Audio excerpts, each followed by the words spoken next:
Archaeologists have been studying Petra in Jordan for 200 years, and in 2024, they found something they had never seen before. It's a tomb with at least 12 complete human skeletons and artifacts that are over 2,000 years old right in front of the treasury. Bronze, iron, and ceramic items were placed with the deceased, which shows how people honored their loved ones when they passed away. It's a rare chance for scientists to learn more about the Nabateans, an ancient group of Arabian nomads who built Petra.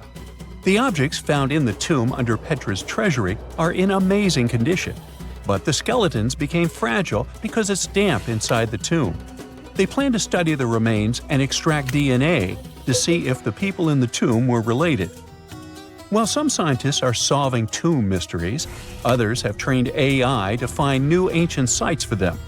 They've created an algorithm that works with a special type of satellite imagery. This technique uses radio waves that can peek under things like sand, soil, and even ice to find hidden objects. AI will help search a huge desert on the Arabian Peninsula called the Empty Quarter for archaeological treasures. The lead scientists of the experiment trained the algorithm to recognize hidden locations using data from a site they had found before. The new tech can discover buried structures within 20 inches, which is very precise. Another groundbreaking tech, Lidar, which means light detection and ranging, helped archaeologists reveal new hidden cities all around the world. Lidar can see big structures beneath layers of vegetation and map even subtle changes in ancient landscapes. They use it to scan large areas from a small plane flying over places that aren't so easy to study from the ground, like dense jungle. In 2024 alone, they found new Maya settlements in southern Mexico, gardens, roads, and rivers in Ecuador's Amazon rainforest, ancient ruins on the Pacific island of Tonga, and the remains of two medieval cities along the Silk Road route in Uzbekistan. Maybe some smart technology can also explain what Marge Simpson is doing on Earth in an ancient Egyptian tomb from 3,000 years ago. The drawing, featuring a woman with yellow-colored skin, a blue crown, and a green outfit, is alarmingly like the famous cartoon character. If you don't see a resemblance here, I hope you'll at least enjoy an amazingly well-preserved necklace with amethyst and agate beads. It's from another recent find from Egypt, an ancient tomb with 11 sealed burials near Luxor. Archaeologists also found two copper mirrors, one with a lotus-shaped handle and the second with a unique design of the deity of the sky, women, fertility, and love in ancient Egypt. The hair of the figurine was originally made from almost 4,000 mud beads. Another awesome find from 2024 is an ancient Greek shrine with intact burials, a sarcophagus, and plenty of gold inside. They think it was built before the year 300 before the Common Era, and the marble lions also found inside were made from the same marble as the Parthenon in Athens. Greece is so full of ancient treasures that the city of Thessaloniki will house around 300,000 of those artifacts in their new subway system. Meanwhile, archaeologists in France have found a monument unlike any other, and they can't figure out what it was used for. It's direct proof that people used to live here between the Neolithic and the early Iron Age periods. The coolest part is a monument made of 3 unique shapes that fit together like puzzle pieces. Some gravel found in the monument could mean there used to be a wooden fence called a palisade. People who built it probably used it for protection or decoration. The team studied the layers of soil around the monument to learn more about its origins. The only tools found so far were sharp flint stones, not the cartoon characters, which were used during the Neolithic period. The next step will be radiocarbon dating to figure out exactly how old the site is. Now, the oldest saddle ever found so far was found in the grave of a woman near the edge of the Taklamakan Desert in northwest China. This saddle is the oldest ever discovered. It was crafted from pieces of leather that were sewn together and stuffed with straw and animal hair to make it soft. Now, normally, things made from natural materials like this don't last very long because they rot or fall apart. But the Taklamakan Desert is so dry that it helped preserve the artifact. The herdswoman who used the saddle was buried in her full riding attire. so this proves that not only men used saddles and took part in herding and traveling. Now let's shift to Guatemala, where an ornate jade mask made by the ancient Maya people was waiting for centuries to be discovered. Scientists use radiocarbon dating to figure out the age of the mask. They believe the mask may represent a Maya storm deity, a powerful figure in their mythology. These kinds of masks were often made to honor Maya royalty, and they were placed in the tombs of kings and queens when they were buried. The king's tomb was also decorated with carvings made using tools crafted from volcanic obsidian. After 15 years of searching, scientists may have finally figured out where the altar stone of Stonehenge comes from. They compared the tiny minerals inside the altar stone with rocks from many places in Wales and England and ruled out lots of spots. Then they found the perfect match with a place in Scotland, more than 466 miles away from Stonehenge. This area might even be Orkney, a group of islands in the far northeast of Scotland where a lot was going on during the Neolithic period. The big question now is how ancient people moved such a massive stone so far. The altar stone is over 16 feet long and weighs more than 6 tons. The new theory is that they might have used boats to carry it across the coastline and rivers. Once it was close to Stonehenge, they theoretically dragged it across the land using wooden sleds, ropes, and a lot of teamwork. Meanwhile, in the north of France, an ancient home popped to the surface during the construction of a new house. It turned out to be a luxury urban house for the elite from the 2nd century of the Common Era. The inside of the house was destroyed by a fire, but under the destroyed layer, there are beautiful, real-size fresco paintings. Turkish archaeologists unearthed the arm and foot bones of elephants that lived around 9 million years ago. They also found fossils of early horses, giraffes, and even saber-toothed cats. They've already identified 43 distinct types of animals from this site and collected more than 4,000 fossils. One more cool find from Turkey is a 64,000-year-old workshop inside Enkaja Cave. It looks like people used it for 24,000 years non-stop. There are some tools inside, like flakes and blades, which were made inside the workshop. In eastern Turkey, a farmer accidentally found a 1,000-square-foot mosaic from the late Roman or early Byzantine period just beneath the dirt.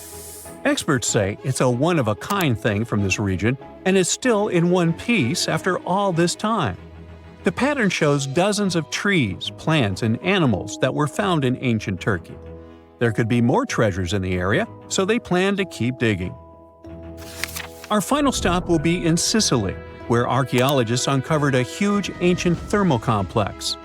Inside, they found 2 rooms with floors covered in colorful mosaic designs, along with a large courtyard surrounded by arched wings. As they kept digging, they discovered more parts of the ancient city. They found new roads and the remains of a huge complex, along with stretches of old stone walls that were part of the city's fortifications. These discoveries are helping scientists imagine what the city might have looked like during ancient times. No one knows for sure whether the bathhouse was built by the Greeks or the Romans, since both civilizations lived in Sicily long ago. The ancient city of Taposiris Magna is hidden on the northern coast of Egypt. These days it has very little of its former glory, but what lies beneath it may hold the secret to uncovering a famous mystery, that of Cleopatra, the most memorable Egyptian queen in history. The recently discovered tunnel is also known as a geometric miracle for its time. Excavations have uncovered a 43-foot-long structure below the ground, which is partially submerged in water. Its shape and construction technique are similar to that of the Eupalinos Tunnel, another amazing ancient discovery. This one is located in Greece and was built by excavating simultaneously from 2 points, aiming to have them meet in the middle. The use of math and geometry to make this construction was astonishingly precise for those days, more so since it was built near a mountain. Archaeologists that have been working on the Taposiris Magna site since 2004 believe this tunnel may lead to the lost tomb of Cleopatra. The clues they found so far seem to back up this theory. For starters, The city and its temple were built by one of Cleopatra's ancestors, Ptolemy II.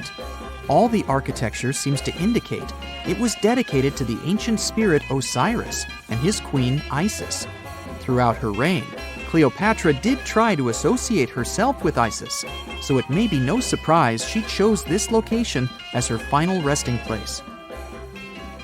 Scientists have yet to pinpoint Cleopatra's tomb, but research continues with the help of modern technology. To study this location better, archaeologists have even used a special device called ground-penetrating radar. This tool allows us to analyze what lies beneath the ground without being intrusive. Since this tunnel is so old, research needs to be done very delicately. Seeing pictures of what's underground before you start digging is incredibly useful and has been done here since 2011.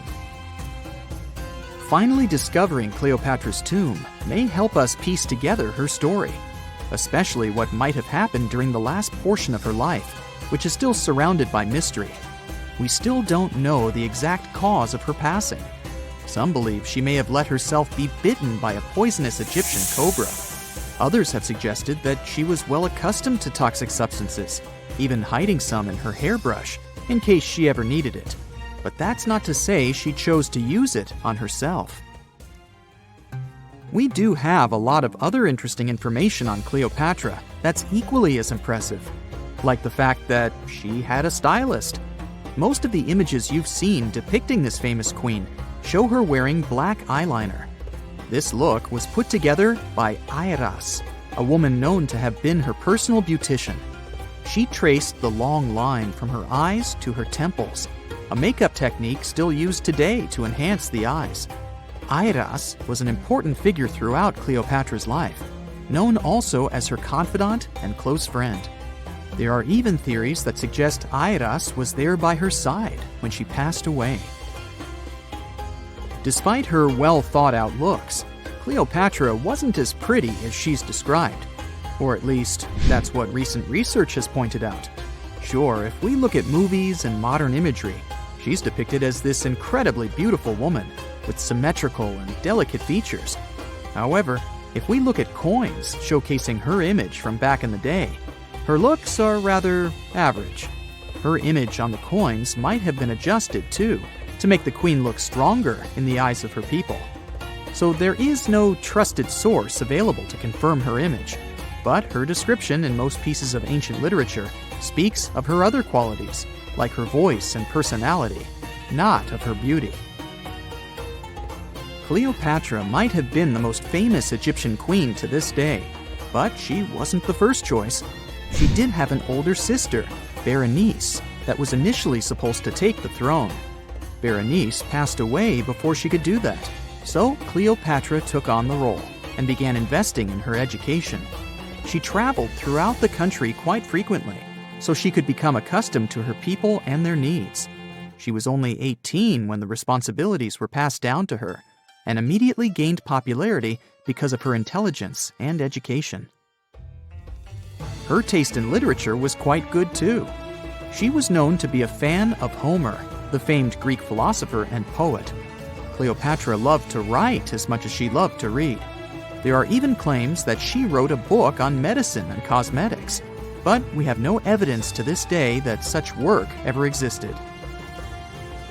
Part of being a great leader back then meant you had to speak multiple languages.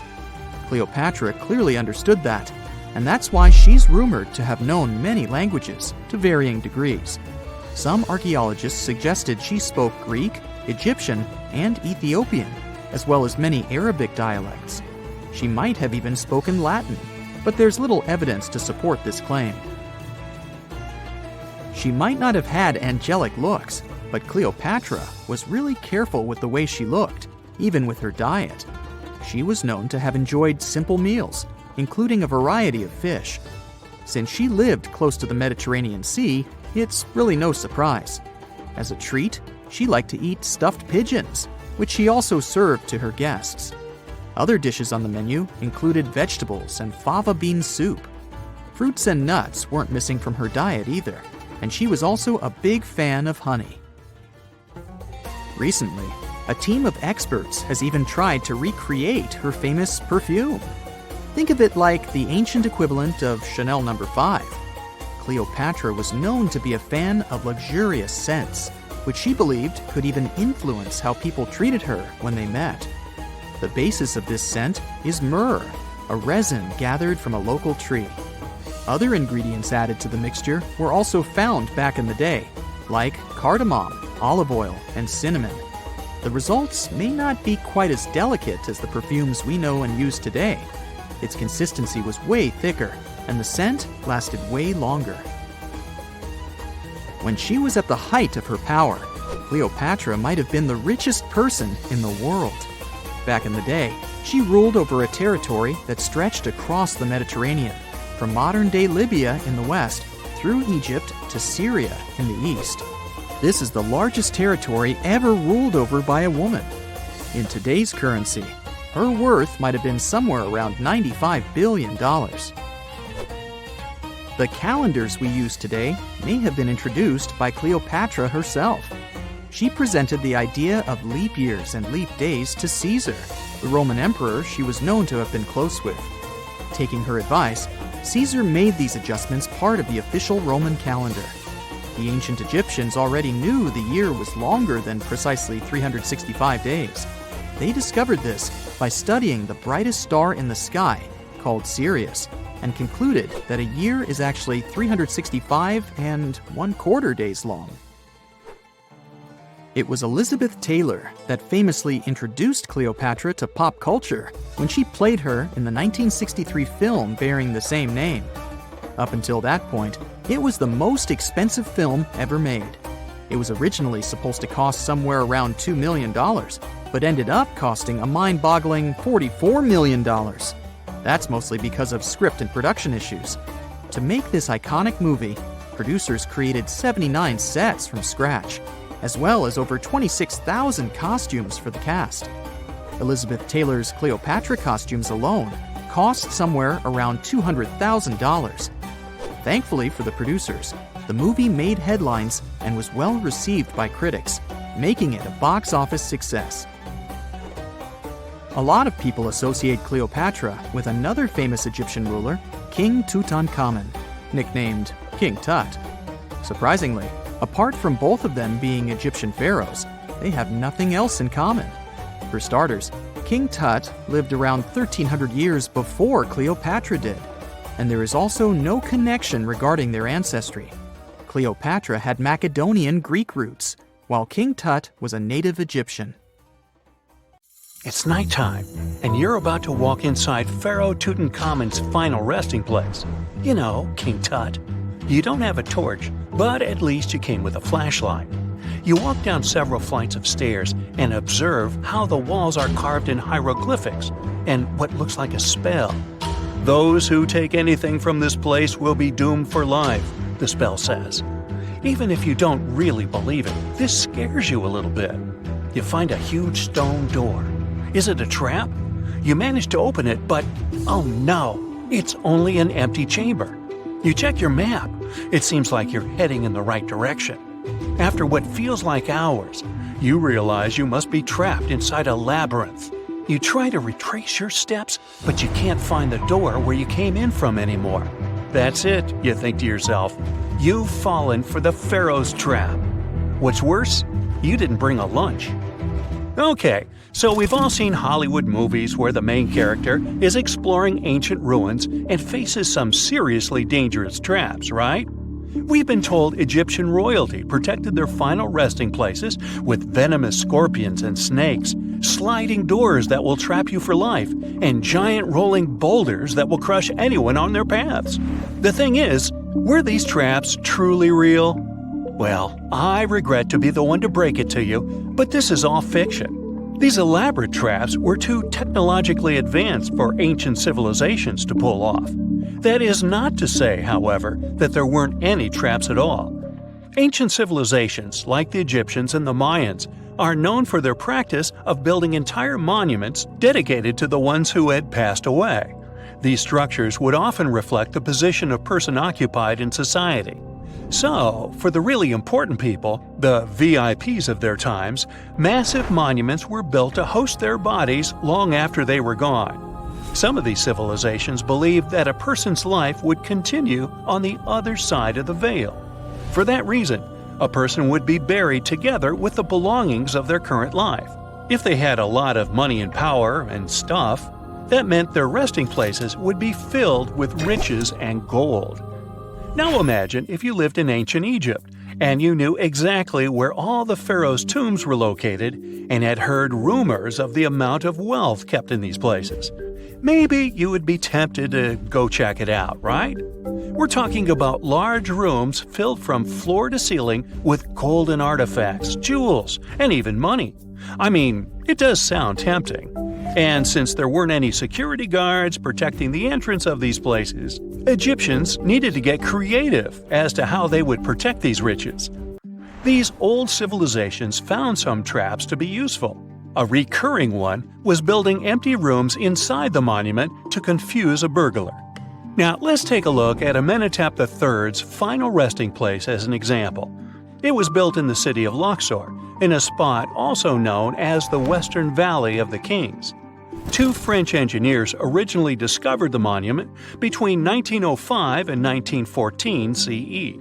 The structure is huge and has more than 10 chambers, connected by long corridors and steep stairways. The King's Chamber is the most hidden one, and for an outsider to try and find it, they will probably enter a lot of empty rooms beforehand. Other pharaohs tried to protect their riches by commissioning monuments with false doors concealing pits that were up to 20 feet deep. This way, an unwarned and unwanted visitor would be surprised by the deep hole on their way to the king's resting chamber. Alongside false doors, pharaohs made sure to build labyrinth-style corridors and false walls. This way, robbers could take hours or days before they found the king's real chamber. As to pits with poisonous snakes on them, if there were any reptiles inside these monuments, they probably got inside on their own, and would most likely not stay there for long. There is no way snakes would survive years and years without food inside these pits. So yes, another Hollywood-induced belief right there. If these traps seem boring to you, archaeologists did find an interesting deterrent in the final resting place of the Red Queen of Palenque in Mexico.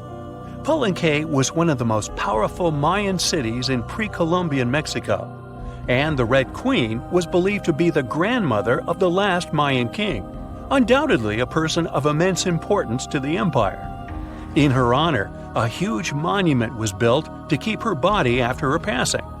The discovery of the tomb itself was already thrilling. Archaeologists found an ancient monument when digging at the site back in 1994. The first thing they found was a room with a hidden door. Once they opened the door, they discovered a long corridor. Finally, at the end of this corridor was the Queen's chamber. The team of archaeologists was beyond excited to unearth this chamber with the mummy of the Queen herself still inside it. They found her to be accompanied by her pearls, jade shells, and expensive rocks. But as the team explored the remains, they saw something rather strange. The room was filled with a red-colored powder. Researchers knew that the color red was important to the Mayan people, and that much of their clothing and buildings were decorated with this color. But they didn't understand why the queen was buried with this unknown red substance. After they took a sample back with them for further analysis, they discovered that the red powder was cinnabar, a very dangerous mineral. This powder, when inhaled, can cause, shall we say, severe health damage to a person. The team concluded that this could only be a trap for anyone trying to steal her riches. Okay, so dangerous powders might have worked as the most intense traps we've seen until now. But perhaps the cheapest way to keep out unwanted visitors was to advertise spells written out all over the monument. We'd probably laugh at these today, but back in the day, they were more or less effective. Spells usually said that the person who took anything from that place would meet a tragic fate. Some spells said that robbers would lose their houses in big fires or terrible floods. Other spells said burglars would have incurable and undiagnosed health issues, but they weren't really enough to stop people from taking any gold. There are some stories surrounding how these spells might have been real. One of them is from the famous British Egyptologist Howard Carter, the one responsible for unearthing Pharaoh Tutankhamen's resting place in the 1920s. After months of unsuccessful digging, Carter discovered the tomb's existence by chance. He found the entrance to a stairway right beneath the soil where he had been searching all those months. With the help of a team, he cleared the piles of sand blocking the stairs and discovered a doorway. The door had several royal symbols carved into it, and Carter knew this could only mean a very important person had been buried there. And he was right. With a chisel, he made a hole in the top left-hand corner of the doorway and lit his vision with the help of a candle. He couldn't believe what he was seeing, the reflection of several golden and jeweled items crowding the chamber before him. Lost for 3,000 years, Carter had just discovered the final resting place of King Tut. But the story didn't finish here. This discovery was accompanied by a series of unfortunate events that led people to believe it had something to do with the pharaoh spell. Carter himself mysteriously passed away just a few years later, and some of his assistants lost their houses in floods, just like one of the spells threatened. Some say it's just coincidental, as there's no real proof of these things being connected. Well, what do you think? Was this an effective trap after all? What is a boat doing in the middle of a desert? You would expect to find a seagoing vessel closer to shore. This is the question archaeologists have been asking for decades. In 1988, there was a storm near one of the most important archaeological sites in ancient Egypt. A wooden structure emerged from the sand. It was hollowed out by termites. Scientists were determined to solve its mystery. In 2000, they began excavating the site near Abydos, Ubidos. An American team of experts soon discovered a boat that was 70 feet long, and it wasn't alone. In total, there were 14 boats neatly resting next to each other. It was impossible to completely dig out the boats because of their poor condition. Luckily, the wood was preserved enough to get a sample. Analyses revealed that the boats were around 5,000 years old, the oldest fleet in human history to this date. The time of their construction predates the pyramids at Giza by half a millennium. Each ship of the fleet rested in a vault that matched its dimensions. The room was roughly a third of the size of a tennis court. It had mud brick walls that featured more than 120 drawings of boats. Ancient Egyptians incised them on whitewashed walls that were excellently preserved. Scientists have known about these mysterious chambers for well over a century. 1901, 1902. A British archaeologist, Arthur Weigel, stumbled upon a strange structure west of the River Nile. His team caught a glimpse of the interior walls. Sadly, a section of the roof collapsed, so they had to call off further exploration. Researchers abandoned the site, but its location remained on the maps. The boat's position first led scientists to think that they rested on a bank of the mighty Nile. But there was a problem with this theory. Today, the river flows almost 7 miles west of Abydos. Further studies of the surrounding terrain showed the Nile didn't change its course throughout history. Also, if the boats floated near a dock, they would be in unstable positions. The 14 vessels at Abydos were perfectly parallel to each other. There was only one conclusion possible. Someone had deliberately placed them like that. They must have gone through a lot of effort. Each boat had enough room for up to 30 rowers. These vessels could really float. They weren't models, but scholars still don't know if they actually sailed any body of water in ancient Egypt. This doesn't diminish the importance of the find. Previously, archaeologists found only small-scale models. In King Tut's tomb alone, there were 35 boat models. For a long time, these figurines were the only clues as to how ancient Egyptian vessels looked like. The boat's design confirms that they were the real deal. They are the earliest surviving examples of something called built boats. Ancient people constructed primitive vessels by hollowing out large tree trunks. The alternative was reed that was tied together to form a raft. The boats at Abydos had planks tied together. This was a major breakthrough in shipbuilding. During their lifetime, the boats must have seemed impressive. Timber was a valuable commodity at the time. There was no wood in the desert. Cedar had to be imported from Lebanon. The only person who could afford such luxury was the pharaoh. Studying the area around the ancient fleet provided more answers. Scientists discovered a mud brick structure where Egyptians worshipped the pharaoh. Its approximate date of construction matches that of the wooden boats. The same bricks out of which this building was made were used to encase the fleet. At the time of their construction, the rooms they were stored in had a ceiling. That's the section that archaeologists stumbled upon in the early 20th century. Just like mummies and coffins, these marvelous ships rested inside splendid vaults. The exterior of these rooms was also impressive. The outer walls originally had a plaster of white limestone. It reflected sunlight. In the desert sun, the structure housing the boats must have shone from miles away. Ancient Egyptian builders used the same technique to cover the pyramids 500 years later. Today, their surface looks jagged, but it wasn't always like this. When they were constructed, the pyramids had a top layer of fine white limestone. Their surface was smooth and it gleamed in the sunlight. Instead of stairs, the outer layer of the pyramids was more of a sleek ramp. Archaeologists were left with one final question. Which pharaoh owned the fleet? The answer lay just a mile from the site. This is where the tomb of a pharaoh from the 5th dynasty rested, King Senwosret III.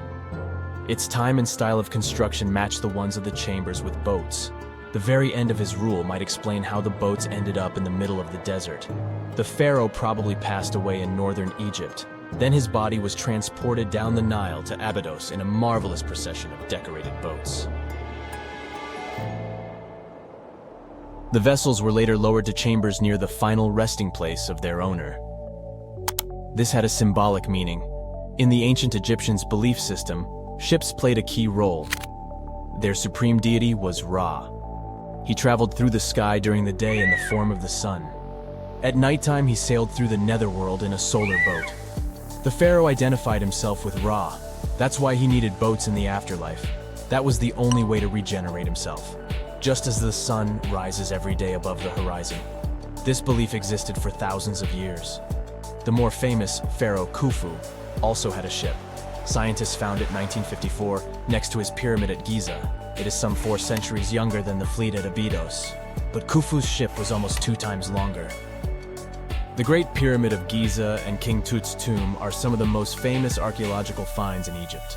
But there are many more secrets hiding beneath the endless sands of the Sahara Desert. Recently, 2020, archaeologists found a lost city there. They have labeled it as the most important discovery since King Tut's tomb, 1922. The city of Aten is some 3,000 years old. Historians hope it will give them a unique insight into the everyday life of ancient Egyptians. The famous archaeologist and Egyptologist Zahi Hawass proclaimed the site a lost golden city. Aten sits some 300 miles south of Egypt's capital, Cairo. It is close to the famous Valley of the Kings. Archaeologists first found sections of mud brick walls that spread out in all directions. They discovered complete rooms with tools of everyday life inside. The research team unearthed a bakery, a residential neighborhood, and an administrative district. They all date back to the time when the Egyptian civilization was the wealthiest in its long history. They were also the first to make objects from iron. In 1911, scientists found a set of iron beads near a village in Lower Egypt, El Girza. These are the earliest known iron artifacts. The discovery is literally out of this world. Ancient people made them by beating into shape a piece of a meteorite. The 9 beads were once part of an ornate necklace. They are now blackened and corroded, which is perfectly normal for a piece of jewelry that is over 5,000 years old. They consist of an iron-nickel alloy. Researchers were impressed by the skill of ancient jewelers who processed the beads. Their craftsmanship is more impressive when you think that they didn't know the stellar origins of the material. The Great Pyramid of Giza also has a remarkable feature. An international research group investigated the electromagnetic response of the structure to radio waves. They found that the pyramid has the ability to concentrate electromagnetic energy inside it. This occurred inside its chambers as well as under the pyramid's base. It contains an underground, unfinished chamber. It seems that the electromagnetic response is connected with the properties of limestone, the Great Pyramid's main building material. The research results might have a practical application. The way solar cells and nanosensors function could be improved by this remarkable find. In November 1922, a boy walked through the desert mountains of Egypt and discovered some ancient steps carved into the rock. Subsequently, this find became one of the world's largest and most significant archaeological discoveries. This step was part of Tutankhamun's untouched tomb. Archaeologists found about 5,000 ancient objects, including jewelry, fabrics, painted vases, and funeral masks. You've probably seen one of them. It has become one of the most recognizable attributes of ancient Egypt. More than 100 years have passed since then, and now humanity has finally become close to another large-scale discovery, the tomb of Cleopatra. This queen was the last active ruler of the Ptolemaic Kingdom of Egypt, who sat on the throne from 51 to 30 BCE. There are many ancient records about Cleopatra, her reign, and her unusual personality, but until now, no one has discovered the secrets about her passing away in the burial place. So, one archaeologist, Dr. Kathleen Martinez, has been studying ancient records and temples around Alexandria for decades, and concluded that the tomb of the queen should be located under the ancient city of Taposiris Magna, founded in 280 BCE. It was a big city on the northern coast of Egypt, where tens of thousands of people were engaged in trade and industry, and it seems that Dr. Martinez's guesses turned out to be correct.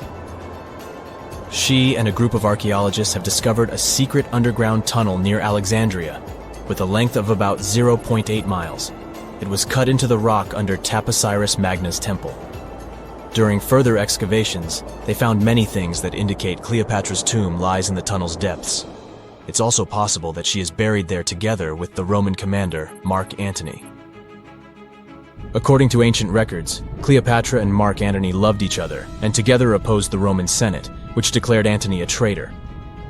The fact that natural disasters have occurred on the territory of Taposiris Magna for thousands of years can complicate the excavations. Earthquakes and floods destroyed the city and possibly flooded its underground tunnels. But archaeologists hope the ancient tomb remains untouched, and that it hides many treasures and records about the royal life of ancient Egypt during the reign of the last dynasty. There's a chance that excavations will go underwater and in the mud. This will require much time and funding, but archaeologists are sure it's worth it. Anyway, it's too early to say that Cleopatra is really buried there, but scientists have found many things in the tunnel that confirm this, including clay pots, dozens of coins with the image of Cleopatra and Alexander the Great, as well as a bust with the image of the Egyptian queen. Cleopatra is still one of the most popular personalities in Egypt, on an equal footing with Ramesses III and Tutankhamun. She inspired many films, paintings, and books, but what made her so popular? She became famous for her inconsistency. She was a beautiful, intelligent ruler who pulled Egypt out of the crisis and made it a prosperous power. Medieval Arabic texts say she knew chemistry, mathematics, and philosophy, and may have written several scientific books. She knew several languages and had excellent diplomatic skills. At the same time, there are many legends that she was a femme fatale who drove many men crazy. However, there's no evidence that her beauty was incomparable. The image of a stunning model was created by Hollywood when it made several films where famous actresses performed the role of Cleopatra. And the Roman Emperor Octavian, the adopted son of Julius Caesar, specially created the image of Cleopatra as an insidious seductress because he was her enemy. Even though she was born in Egypt, Cleopatra wasn't an Egyptian. Her ancestors were Greeks, among whom was one of the generals of Alexander the Great. However, the people of Egypt loved her. She learned the language and was very sensitive to the traditions of this country. She knew the history, mentality, and customs of ancient Egypt well. She raised the level of its economy and strengthened its status as a world power. Much of this was made possible thanks to her cunning and impressiveness. She loved theatrical performances and lavish celebrations. She knew how to surprise people and put on a show. But behind the exterior image of a luxury lover was an intelligent and calculating ruler. Ancient Egypt was a rich, luxurious country, and Cleopatra did everything to increase its wealth and strengthen its position in the international arena. For example, she was once in conflict with her brother Ptolemy XIII Odd. The queen knew that she wouldn't be able to resist him, so she decided to attract Julius Caesar to their side. The Roman emperor arrived in Alexandria, where Cleopatra wanted to meet him, but Ptolemy knew about her plans and was about to prevent her from coming to Caesar.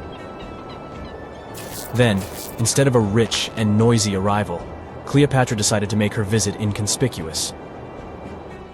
She wrapped herself in a carpet or linen bag the emperor's servants carried into Caesar's private chambers. Cleopatra emerged from the carpet and impressed the Roman emperor with her beauty and determination. As a result, they fell in love with each other and became close allies. After some time, she impressed another influential Roman for diplomatic purposes. She arrived to meet Mark Antony on a golden barge with purple sails and silver oars. Cleopatra was dressed in the image of Aphrodite and sat under a magnificent canopy. Her servants dressed like cupids and were blowing her fan and burning incense.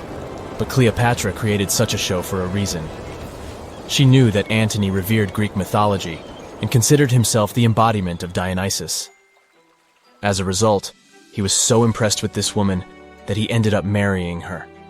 Cleopatra defended her crown, strengthened her alliance with Rome, and bore Antony 3 children. In Egypt, they threw big parties and enjoyed wealth with power. However, the relationship of a high-ranking official with the Egyptian queen caused a scandal in Rome. Octavian was Antony's primary opponent in the struggle for power, so he exploited the situation to darken the competitor's reputation. He used propaganda to make Cleopatra an insidious seductress in the eyes of Roman citizens. He accused Antony of succumbing to her charms. The Roman Senate supported Octavian and declared Cleopatra an enemy. In 33 BCE, this conflict reached a high point when Antony's navy clashed with Octavian's fleet. The latter won and forced his enemy to flee to Egypt with Cleopatra. According to some records, they took refuge near Alexandria. Pursued by the Romans, they hid in one of Cleopatra's palaces and met their end. Some legends say that Cleopatra was an expert in poisons. She provoked a venomous snake, a viper or an Egyptian cobra, to bite her. Also, according to another legend, she pricked herself with a poisonous needle. There's a theory that Cleopatra always carried an ampule with poison inside her hairbrush. And when she was cornered, she soaked the needle with this poison and pricked herself. None of this can be said for sure. Scientists are still trying to find out the truth. Perhaps when they reach Cleopatra's tomb, the world will get more answers about her tragic fate. She is considered the last ruler of Egypt. After her passing, Octavian plundered her palaces and temples and returned to Rome, where he became the main emperor. He successfully ruled the country and expanded its borders. His reign ended when he turned 75. World history would have looked different if Cleopatra and Mark Antony hadn't lost that naval battle. By the way, did you know that more time has passed between Cleopatra's reign and Neil Armstrong's flight to the moon than between the reign of the Egyptian queen and the construction of the Great Pyramid of Giza? Armstrong took a step on the Earth satellite in 1969, 38 years after the birth of Cleopatra. And the construction of the pyramid took place in 2560 BCE.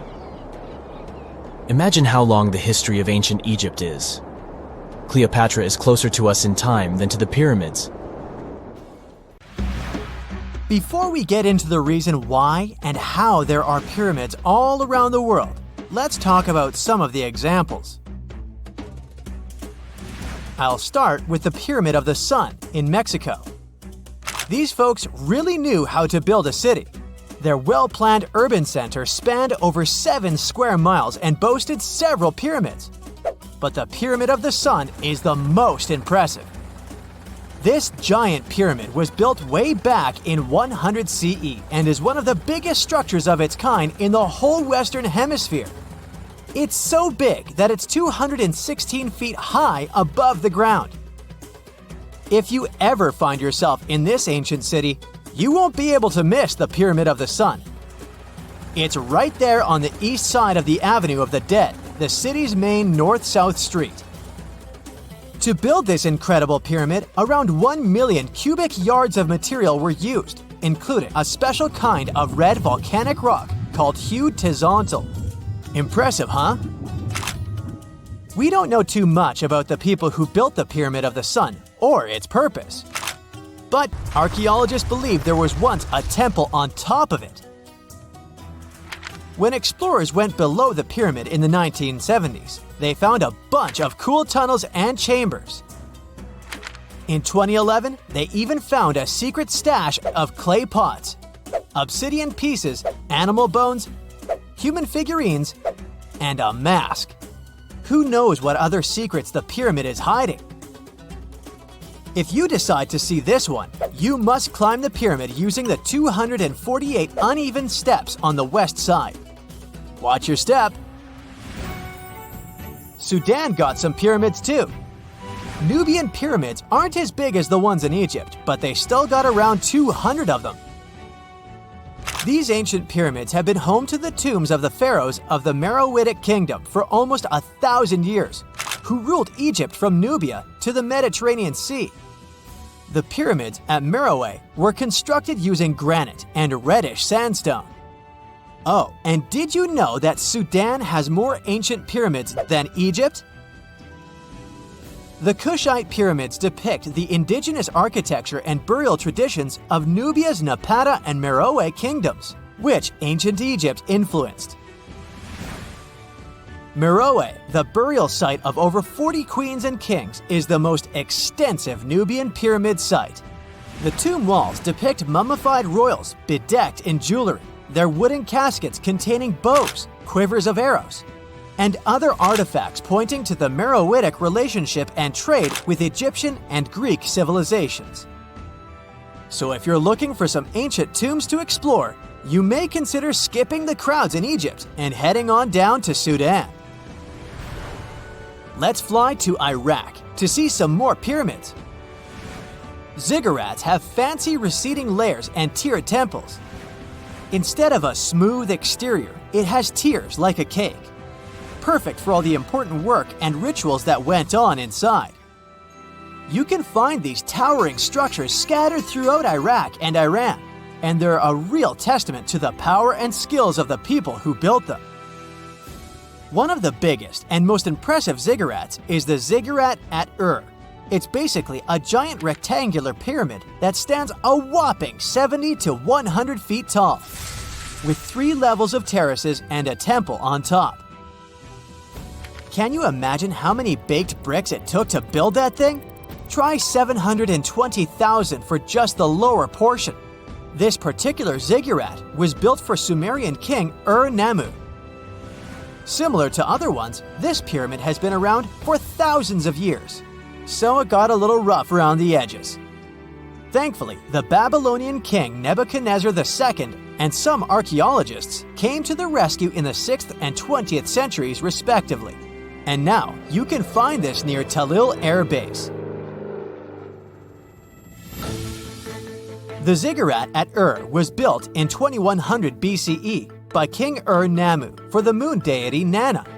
It was the tallest building in the city, and you could see it from miles around. It was like the medieval cathedral spire of its day. People would come here to bring their agricultural surplus and get their food allotments and seek spiritual nourishment. Sadly, the Nana temple at the top of the ziggurat didn't survive, but we do have some blue glazed bricks that may have been part of its decoration. The lower parts of the ziggurat are pretty amazing though. The architects even included holes in the temple's baked exterior to let the water evaporate from its core. Since we explored some of the pyramids on our planet, let's take a broader perspective. They can be found in many parts of the world. Egypt has over 100 pyramids, double that number in Sudan, and dozens of others are scattered in the Middle East and China. The Americas have the most pyramids in total, with more pyramids than the rest of the world combined. These pyramids are located in Mexico, Guatemala, Honduras, and El Salvador. Time to know more about the evolution of pyramids through history. The oldest pyramid is in Egypt. This pyramid was a step pyramid, which was created by placing one layer of stone on top of another.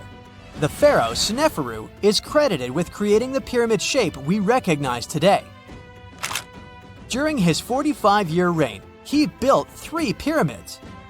His first two attempts failed, but he finally got it right with the Red Pyramid, which is considered the first true pyramid. It was Sneferu's son, Khufu, who built the Great Pyramid of Giza, which was the tallest human-made structure on Earth for almost 4,000 years. Latin American pyramids are similar to early Egyptian step pyramids, but they were built independently with no knowledge of each other. The pyramids in Sudan were built around 700 BCE and are tall but much narrower than those in Egypt. How in the world did all these civilizations build these things without even texting each other? After all, the Aztecs, Mayans, and ancient Egyptians were about as different as possible. But despite their cultural differences, they all seem to agree on one thing: pyramids were pretty cool. Step pyramids are all around the world because they were the most feasible and stable way to build large and tall structures without access to lighter building materials like wood and metal. The triangular form with a square base is the best way to build a sturdy structure, and having a cube structure would require more material for less height. Now, when it comes to pyramid design, the Egyptian pyramids were like giant triangles with a square base, smooth sides, and a pointy top.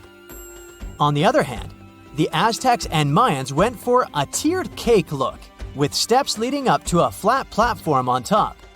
So, while all these pyramids share the same basic shape, they have their own unique flair.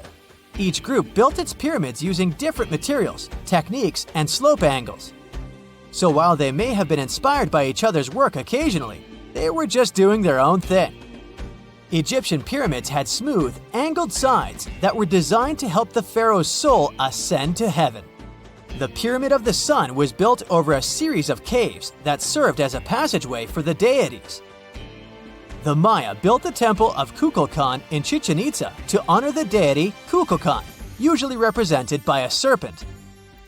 Nicknamed El Castillo, it has 91 steps on each side, plus a platform. That's 365 steps, one for each day of the Mayan calendar. Tell me, Brightsiders, how were pyramids built? To begin with, humans made them, not a foreign race from space that landed on Earth. You see, one thing that all pyramids have in common is that they were built without advanced tools or even the wheel. It took a lot of people to build them, including skilled laborers and architects. For example, it's estimated that 20,000 people built the Great Pyramid of Giza, and it's believed that most of them were skilled laborers. Building pyramids was a massive undertaking that required years of planning and effort. The Great Pyramid at Cholula, Mexico, took 600 years to complete. For more than 3,000 years, the gold mask of Pharaoh Tutankhamun stayed hidden in the Valley of the Kings. This artifact, which stands about 21 inches tall, shows how skilled and artistic the ancient Egyptians were. But nobody expected that X-rays would reveal its biggest secret. King Tut was the last ruler of his family during the 18th dynasty. He took the throne at just 9 years old, but ruled for only 10 years before he passed away unexpectedly. If we're being honest, back in ancient Egypt, he was mostly forgotten by the rulers who came after him. His tomb wasn't a big deal for them, so much so that even the grave robbers forgot about him. It might sound a bit sad, but the truth is that it was actually great news for us. Since his tomb was practically forgotten, it ended up being perfectly preserved. While the other tombs in the Valley of the Kings were looted, his remained sealed and untouched. So, when it was discovered back in 1922, it had over 5,000 precious objects inside. That made Tutankhamun basically an instant celebrity and one of the best-known pharaohs nowadays. Among the treasures was the most stunning piece, his golden mask.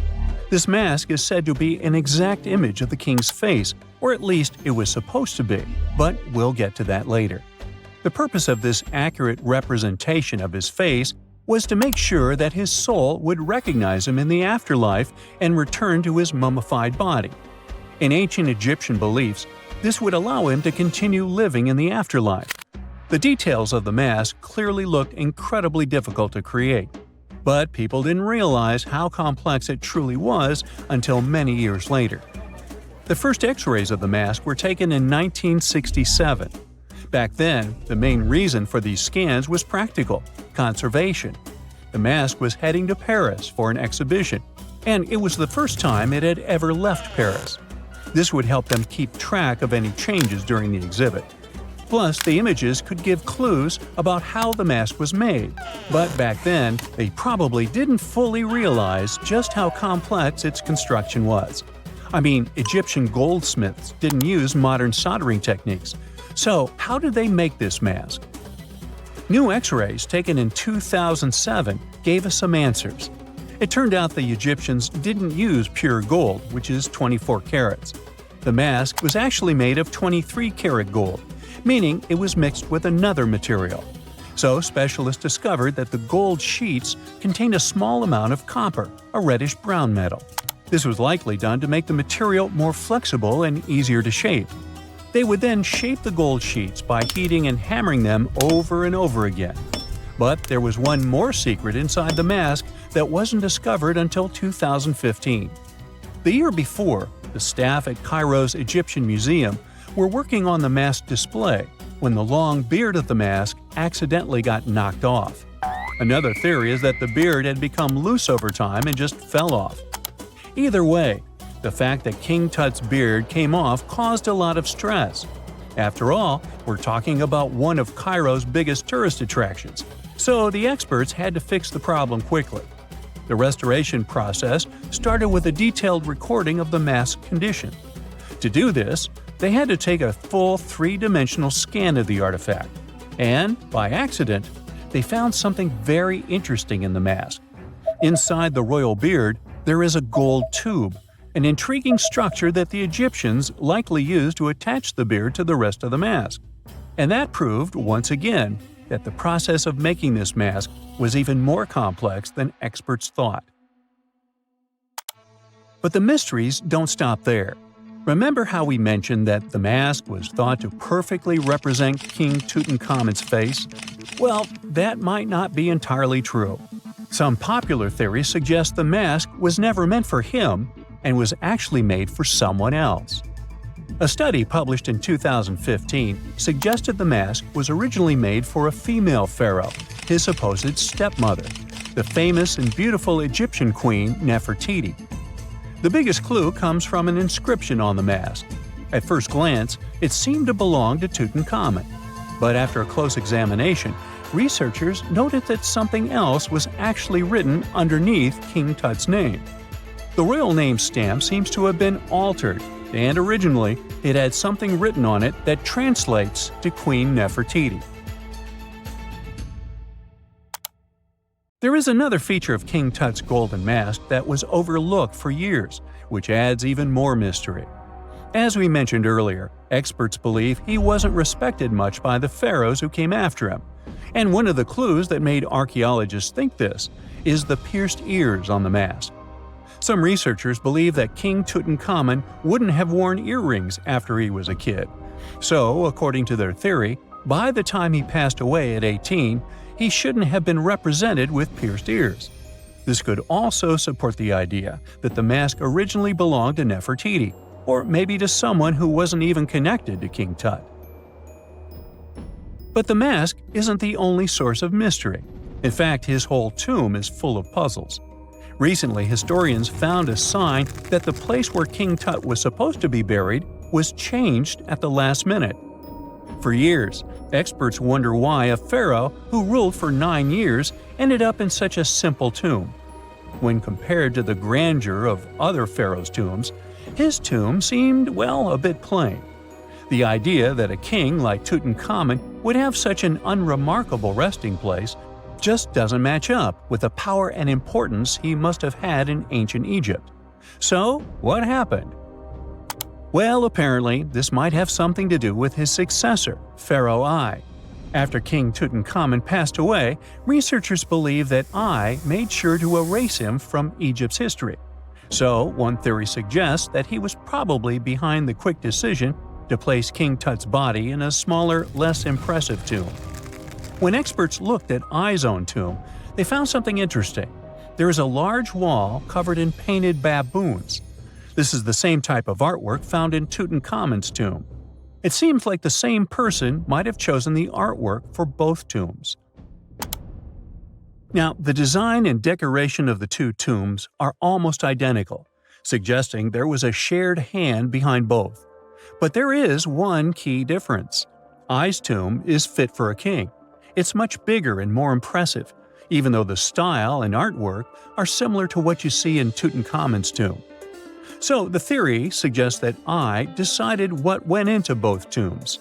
Since Tut passed away unexpectedly at a young age, his grand tomb wasn't finished in time. Normally, pharaohs start building their tombs while they're still alive to make sure everything is perfect. But Tut passed away when he was just 18, so there wasn't enough time. I may have taken advantage of the situation, ordering a smaller tomb for Tut and keeping a larger one for himself. Experts believe this theory explains why Tutankhamun's tomb is so simple and how I managed to wipe his memory from history so easily. But in the end, the story of King Tut's mask and tomb is full of mystery and intrigue. Each new discovery sheds more light on what really happened all those years ago. But one thing is for sure, the secrets of ancient Egypt still have much to reveal, and King Tutankhamun will continue to fascinate people for years to come.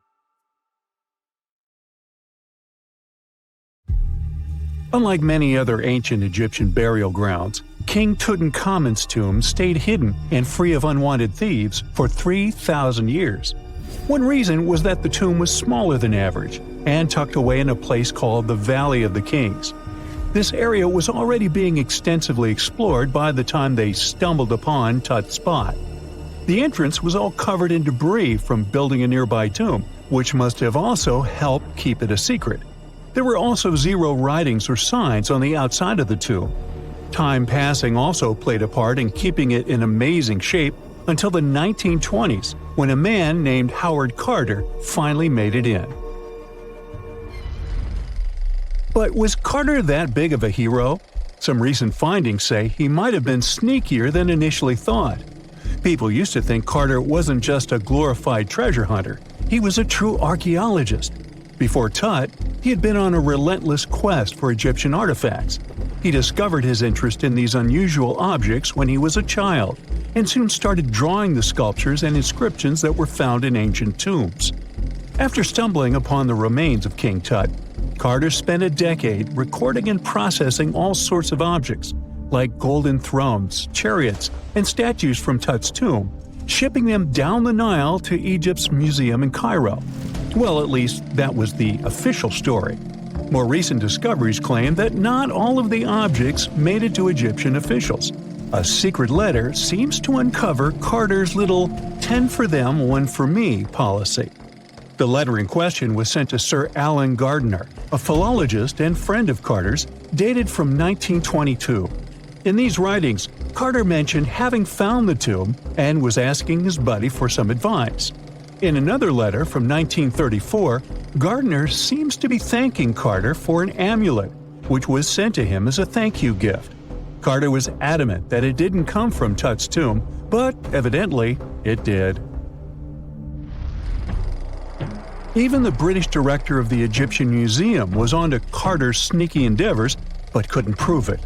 He compared Gardiner's amulet to others from Tut's tomb, and lo and behold, they were a perfect match. Gardiner was so disappointed to have been put in such a sticky situation that he vented to Carter in another letter. Deciding to be a good friend, Gardiner didn't throw the famous archaeologist under the bus. Instead, he advised Carter to take those stolen goods back to Cairo, just like he'd advise you to like this video and subscribe to the Brightside channel for more amazing videos on the most unique topics in history. It's not the only shady piece of information on Carter's post-discovery behavior. In 1947, a man named Alfred Lucas, who used to work with a controversial archaeologist, gave some information in an obscure journal in Cairo. He claimed that Carter sneakily cracked open the burial chamber door himself. Then he sealed it back up like nothing had happened before the official uncovering. Now, why would he do that? Well, the same theory suggests that Carter and his crew might have entered the tomb early so they could get their hands on some ancient goodies. Obviously, these people couldn't risk having such objects sold while they were still alive, but made sure they were auctioned off after they passed. Carter, though, never confessed to anything. He made no official denial either, but the Egyptian government couldn't risk any more mysterious disappearances, so they prohibited him from entering the tomb for a while. Some have connected this apparent stealing to the curse of King Tut.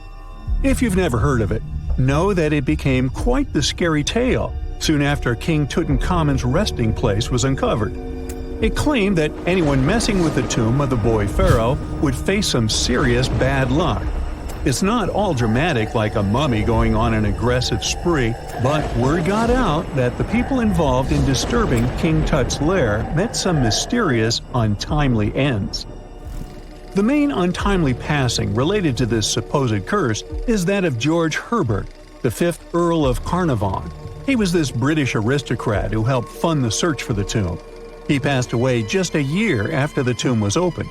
Now, people love to call it mysterious, but it turns out that Herbert was already in pretty bad shape health-wise when he got to Cairo, and he ended up getting taken down by a regular disease.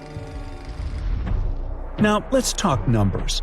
There were a lot of people linked to this tomb opening – security guards, archaeologists, and supporting staff. And sure, a few of them did pass not long after the tomb started receiving visitors. As much as we'd like this curse to be true for the sake of, good storytelling, statistically, if you have a bunch of people connected to opening a tomb, you'd expect some passings just by random chance. The average lifespan for those supposedly targeted by the ancient curse was more than 20 years after the spell was supposed to kick in. Herbert's daughter even lived until the 1980s, that's half a century later. And Howard Carter himself lived until 1935, a solid 16 years after the big reveal. Some have suggested that the whole curse was nothing more than a careful PR strategy. You see, when Tut's tomb was found, Howard Carter wanted to make a priority out of keeping nosy reporters away. So he might have come up with a curse hanging over anyone entering the boy king's resting place. But what was stolen from King Tut's tomb anyway? Well, some jewelry to begin with. It might have been snatched by Howard Carter himself, according to a French specialist.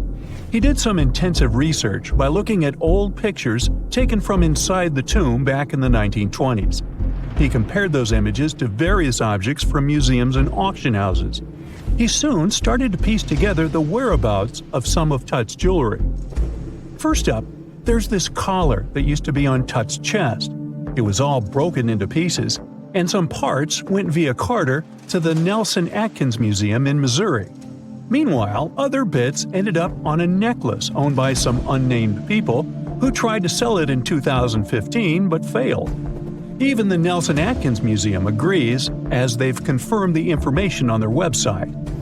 Then there's a headdress piece. Some beads from it that once belonged to Tut apparently got stolen by Carter too.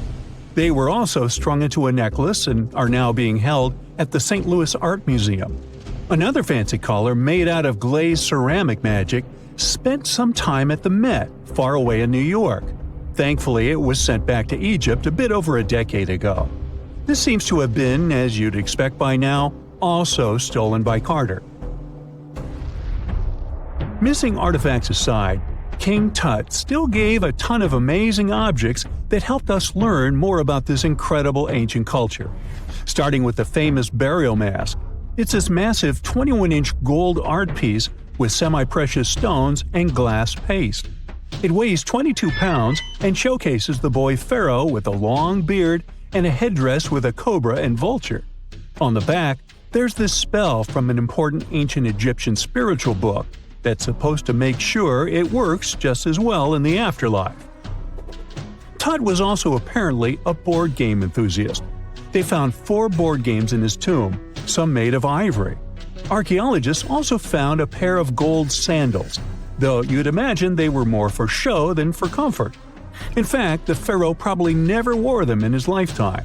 Now, speaking of fashion items, it turns out Tut was quite the fancy ruler. They even found a mannequin in his tomb that was used to pick out, adjust, and store his outfits and jewelry.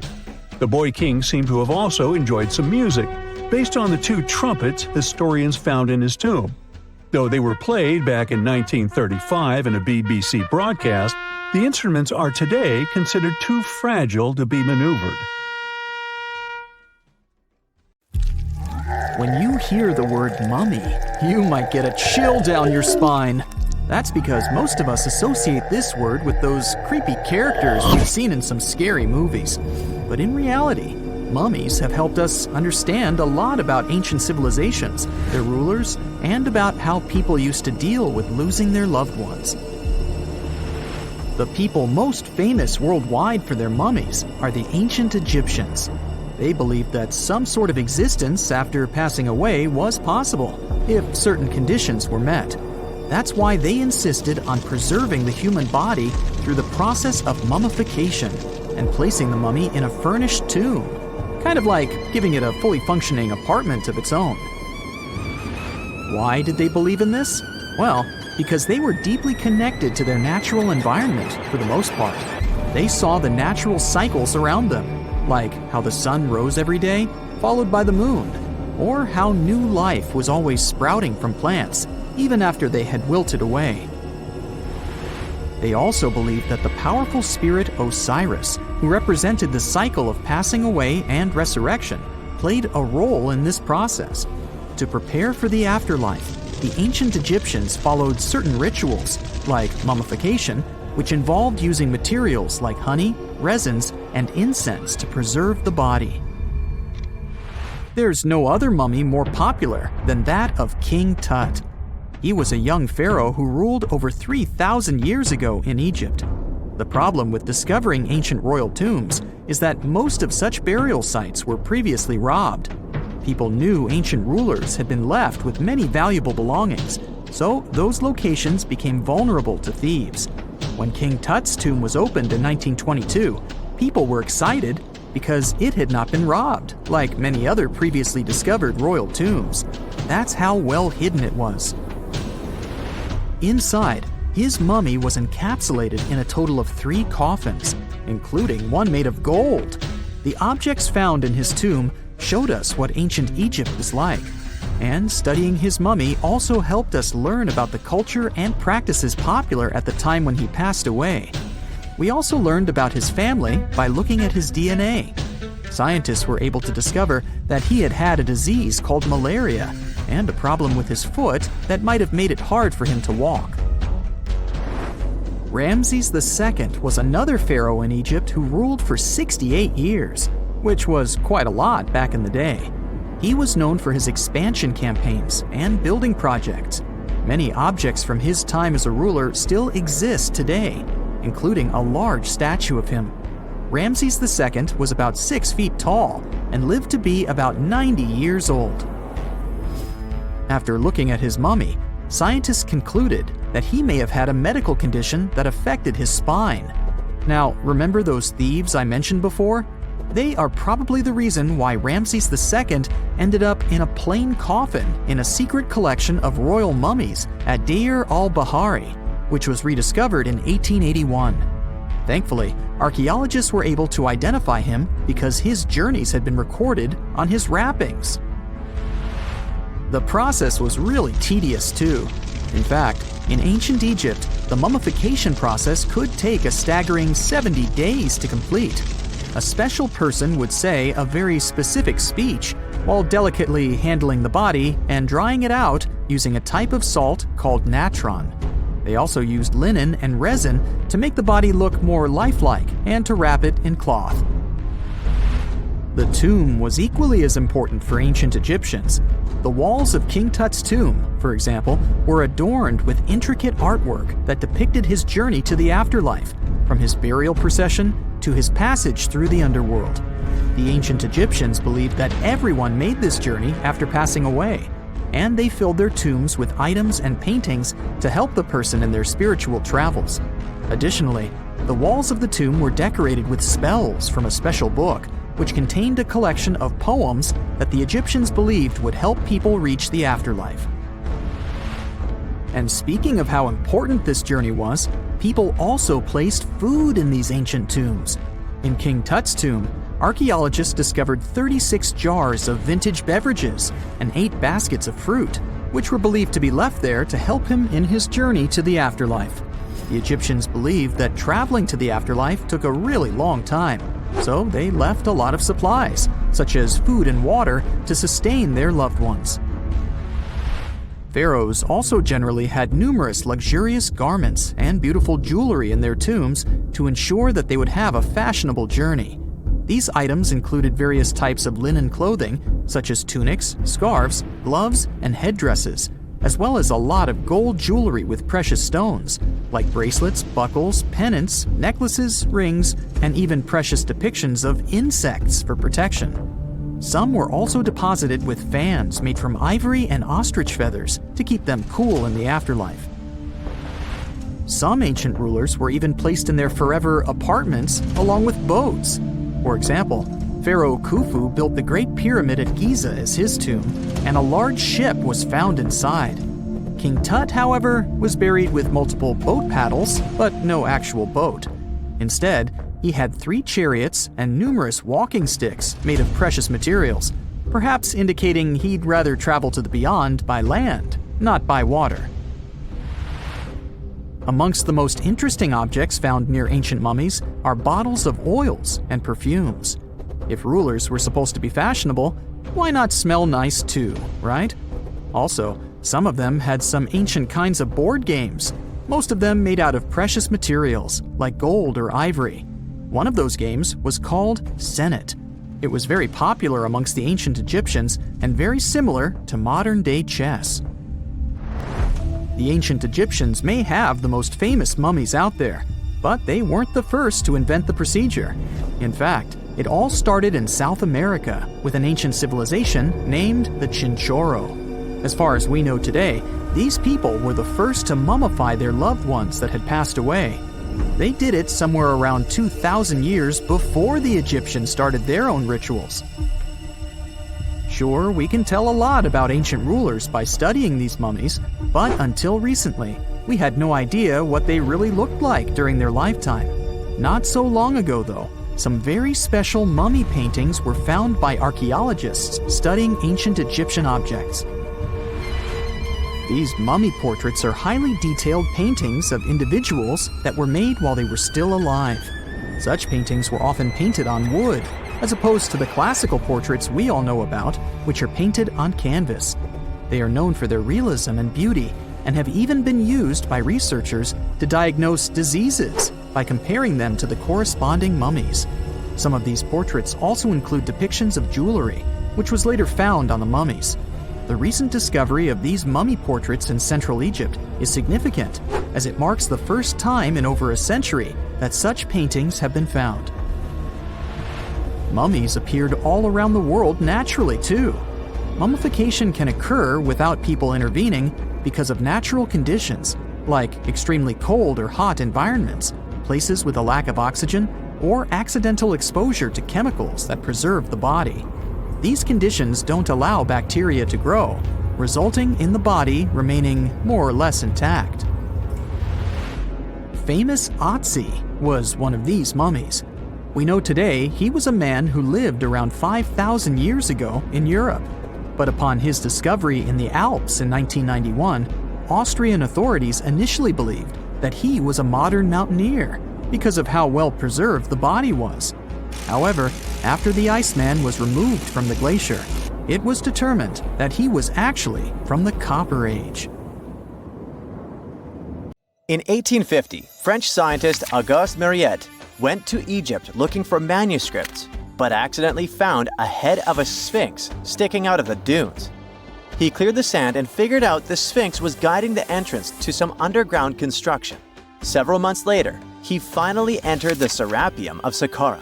Inside, he found an enormous granite sarcophagi with remnants of 64 bulls. Scientists are still amazed by the tech that the ancient Egyptians used to transport those enormous boxes. The Serapium was built around the year 3000 before the Common Era. It was an underground tomb built to honor the sacred Apis bulls of ancient Egypt. It had a long hallway, almost 500 feet long, with giant stone rooms on both sides. Some of the sarcophagi weighed as much as 50 average cars, and all of them were made with super precision, with exact 90-degree angles.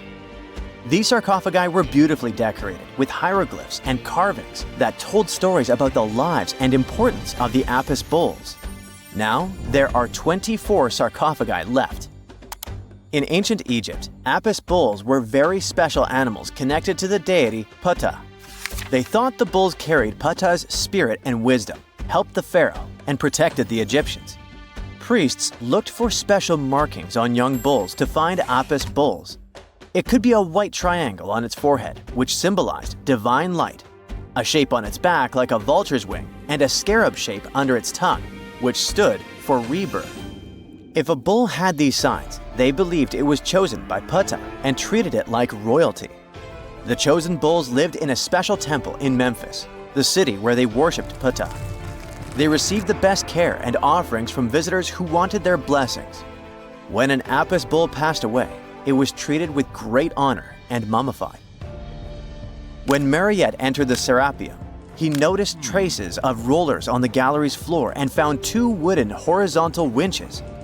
Each had 8 levers. Later, other explorers saw double rails. The burial chambers were lower than the hallway floor. To get the boxes into place, workers filled the chambers with sand so the sarcophagi could be rolled in straight. Then they slowly removed the sand to gently lower the boxes into perfectly cut spaces in the bedrock. A carved stone sign found in the Serapium said it took 28 days to move just one sarcophagus and its lid into its spot during the time of Ptolemy II.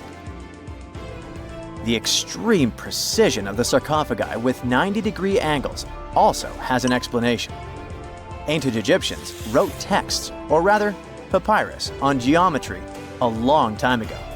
It shows that they knew the approximate number pi and could calculate the volume of a pyramid with its top cut off. If they could figure out complicated math like that back then, it makes sense that they could also carve perfectly flat surfaces 500 years later. All this sounds pretty legit, but some people think certain things don't add up here. The size of boxes is way larger than the size of bulls, yet they buried pharaohs in tiny coffins that barely fit their bodies. The sarcophagi are made out of granite with crazy precision, and they could have just used limestone, which would have made things way easier. The transportation of the boxes seems pretty simple, but only in theory. If one person could pull about 440 pounds, then at least 250 people would be needed to pull just one box. The tunnels in the Serapium are really narrow, only about 2 feet wider than the boxes themselves. There's no way hundreds of people could have squeezed into those tight spaces to pull the boxes. And even if they did, how would they turn the box in the cramped corridor, lower it into its niche, and place it perfectly in the middle? Somehow, they did this 24 times, and every box is centered perfectly. Plus, the chambers were dusty, and there were no signs of soot from lamps. This means they must have worked in almost complete darkness. The real use of the boxes could also be different. A long time ago, even before the Egyptian pharaohs ruled, the local people already knew how to use fermentation. It happens when tiny organisms called yeast eat certain ingredients like starch and turn them into gas and ethanol. So someone in ancient Egypt probably put food like barley, bread, and even meat inside a giant stone box, then closed it tight with a heavy lid. These stone boxes, carved from granite, were so precisely made that they were almost completely sealed, so nothing could escape from it. As the yeast inside the box started working, it created more and more CO2 gas. It built up pressure inside the box. The granite boxes were incredibly strong. They could handle more pressure than a car tire can hold. When granite was squeezed under such pressure, its crystals produced a tiny electric charge. This effect was possible because granite contains quartz, a material that reacts to pressure this way. The process also needed meat or animal parts, possibly to help the yeast grow better. Meat contains something called oleic acid, which yeast needs to keep growing and to survive the bad effects of the ethanol it produces. As the pressure inside the box kept growing, the combination of gases and electricity made these boxes not just ancient fridges, but powerful energy systems. Over time, the pressure inside got so strong that it could push the lid open and the gas would escape with a pop. But when people rediscovered the Serapium in 1850, they found old drawings that showed piles of stones stacked on top of some of the box lids. So, someone long ago probably tried to make the lids even heavier by adding extra weight to make it harder for the gas pressure to push them open. This extra weight also meant the quartz crystals in the granite could keep creating more electricity under all that pressure. If someone opened one of these stone boxes thousands of years later, they would only find bones from bowls that were placed in the box. And that's exactly what Mariette discovered in the 1850s. They opened the Serapium for visitors soon after the first excavations in the second half of the 19th century. Prince of Wales even had a luncheon with his guests in one of the sarcophagi. Sands and earthquakes made the site inaccessible for a while, but now you can visit it again and try to solve the mystery yourself. With new tech, we could have answers to many other historical mysteries soon. A team of scientists at Chicago's Field Museum of Natural History recently used a special CT scanner to learn more about ancient Egyptian mummies without unwrapping them. They gently rolled 26 mummies on custom carts out to the parking lot, where the scanner was waiting. It took thousands of detailed X-ray pictures of each mummy and their coffins. When all the pictures were put together, they created 3D images that showed what was inside, the skeletons, and some artifacts. The scientists hope these images will help them understand ancient Egyptian burial practices from over 3,000 years ago. Even though the scanning process only took 4 days, it might take 3 years to study all the data. But scientists were able to learn some personal details about the mummies. One of the most popular mummified individuals at the museum, Lady Chineta, was a woman who lived in ancient Egypt about 3,000 years ago. It looks like she passed away in her late 30s or early 40s. To make sure her body looked complete for the afterlife, embalmers put stuffing in her neck to keep it from collapsing. They also placed artificial eyes in her sockets, so she would have eyes in the next world. She was wrapped in fancy linen and placed in a beautifully decorated coffin. The scans revealed that it had been carefully crafted with a slit at the back, which embalmers used to fit the body. There were also some artistic details on the surface, like markings for her knees. It looks like her burial was on the scale of a high-end luxury car. When you think of an epic desert scene with blazing sun, endless dunes, and those magical little oases, you probably picture the legendary Sahara, right? But what if I tell you that 11,000 years ago, this vast expanse of hot sand looked totally different than it does today? Yeah, I don't know, I wasn't around then. But I'm told that back then, what we now call a desert was a lush paradise, brimming with lakes, rivers, grassy plains, and even woodsy forests. So, where did all this water go? There are many stories about the distant past of our planet when deserts were covered with jungles and forests. And then something happened, like changing climates or colossal earthquakes, and it all turned green lands into dunes. But how about a theory that Sahara became a desert because of humans and goats? The Sahara has seen its fair share of wet and dry drama throughout the ages, mostly thanks to little shifts in Earth's orbital tilt, causing variations in how much solar radiation hits the atmosphere. There were even times called the African humid periods, when the rain would pour in and transform the dry landscape into a bright green haven. But between 8,000 and 4,500 years ago, something really funky happened to this region. Certain areas went from humid to dry, way too fast to explain it by just orbital changes. In the blink of an eye, the lush Sahara turned into the Sahara we know today. Now, if you ask scientists why it happened, they will tell you, oh, it's just poor parameterization of the data. Bet you didn't get it, did you? What? Well, right, let me translate it from scientific to common human.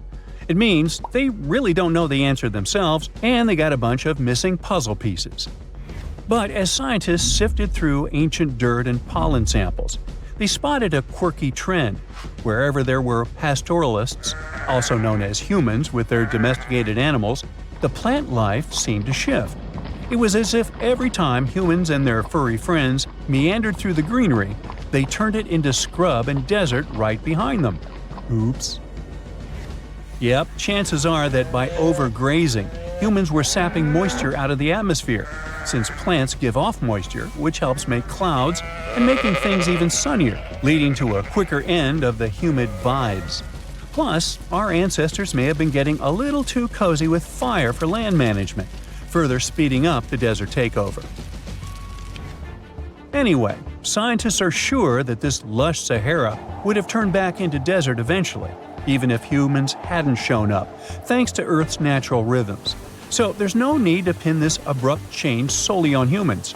It could simply be about nature getting feedback from vegetation and dust cycles. It's difficult to determine what caused these changes, as it's all interconnected. During the last humid period, the Sahara was filled with hunter-gatherers. As things got a little drier, they started herding animals for food. The weather pushed people to herd cattle. It's also possible that grazing sped up the landscape degradation. So, which came first, the chicken or the egg? Or in this case, the human or the cow? It's tough to tell with the evidence we have now.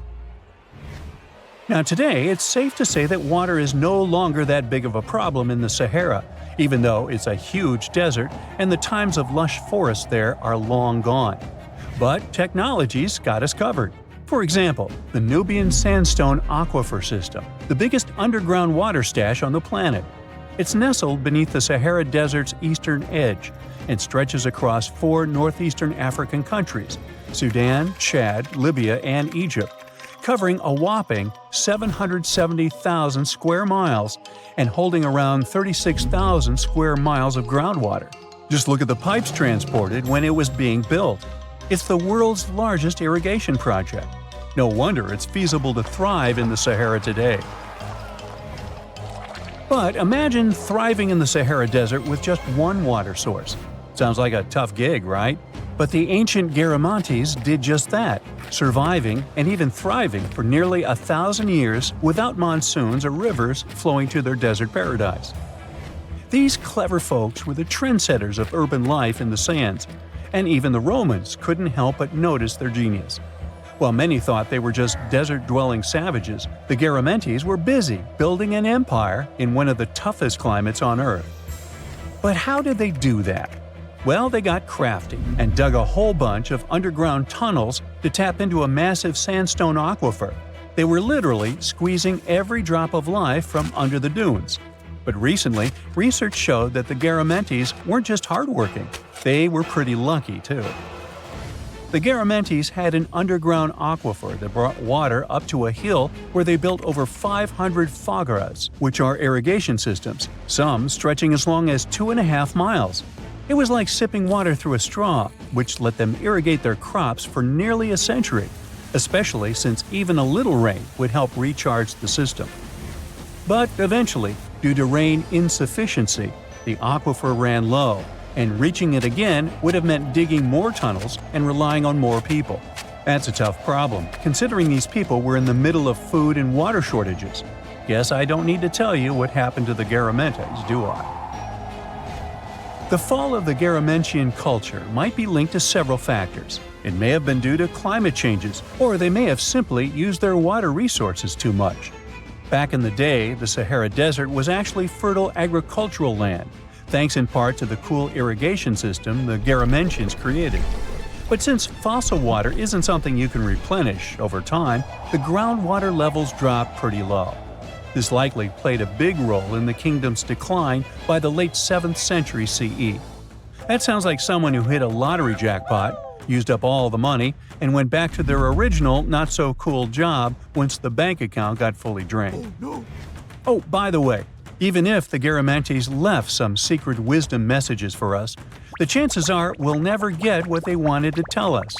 Nobody really knows what language they used, and their texts are nearly indecipherable to us today. But let's go back to the Green Sahara. So it transformed into a desert about 4,500 years ago. But today, we can understand how people lived in those times in the Sahara thanks to natural parks in Africa that have the ultimate outdoor art gallery. There are well over 15,000 ancient paintings and carvings depicting everyday life from around 11,000 years ago. However, if the carvings aren't enough for you and you feel like visiting an actual green desert, all you have to do is book a flight to California. One of the most beautiful phenomenon in the world, the superbloom, takes place here. Look at all these colors: orange, green, pink. It's a miracle. Wildflowers bloom right in the middle of a hot desert after several years of rainfall in dry places. It's such a bright and colorful landscape that superblooms can be seen from space.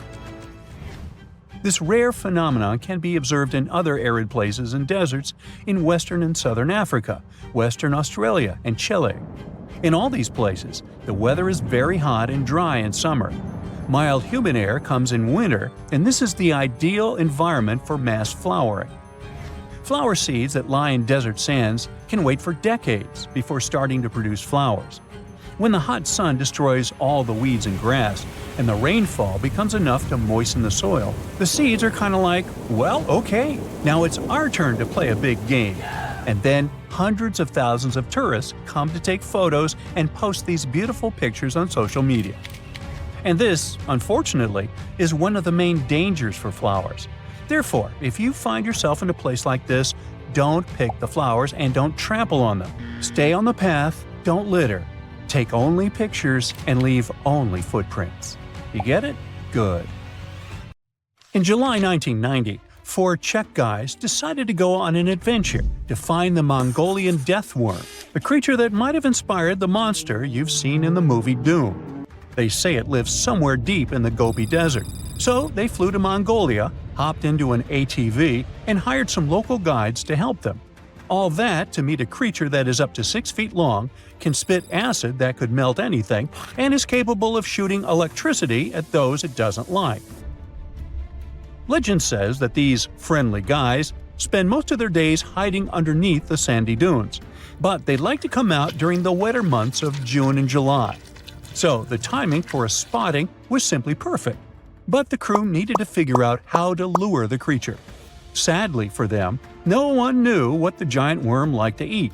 So they built a thumper, which is a machine that made rhythmic pounding noises. They were hoping it would call the worm out of the ground.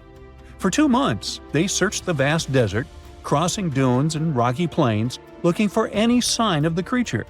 But alas, it didn't really work out. Ivan McCurley, who was the leader of the 1990 expedition, came back to Gobi Desert again.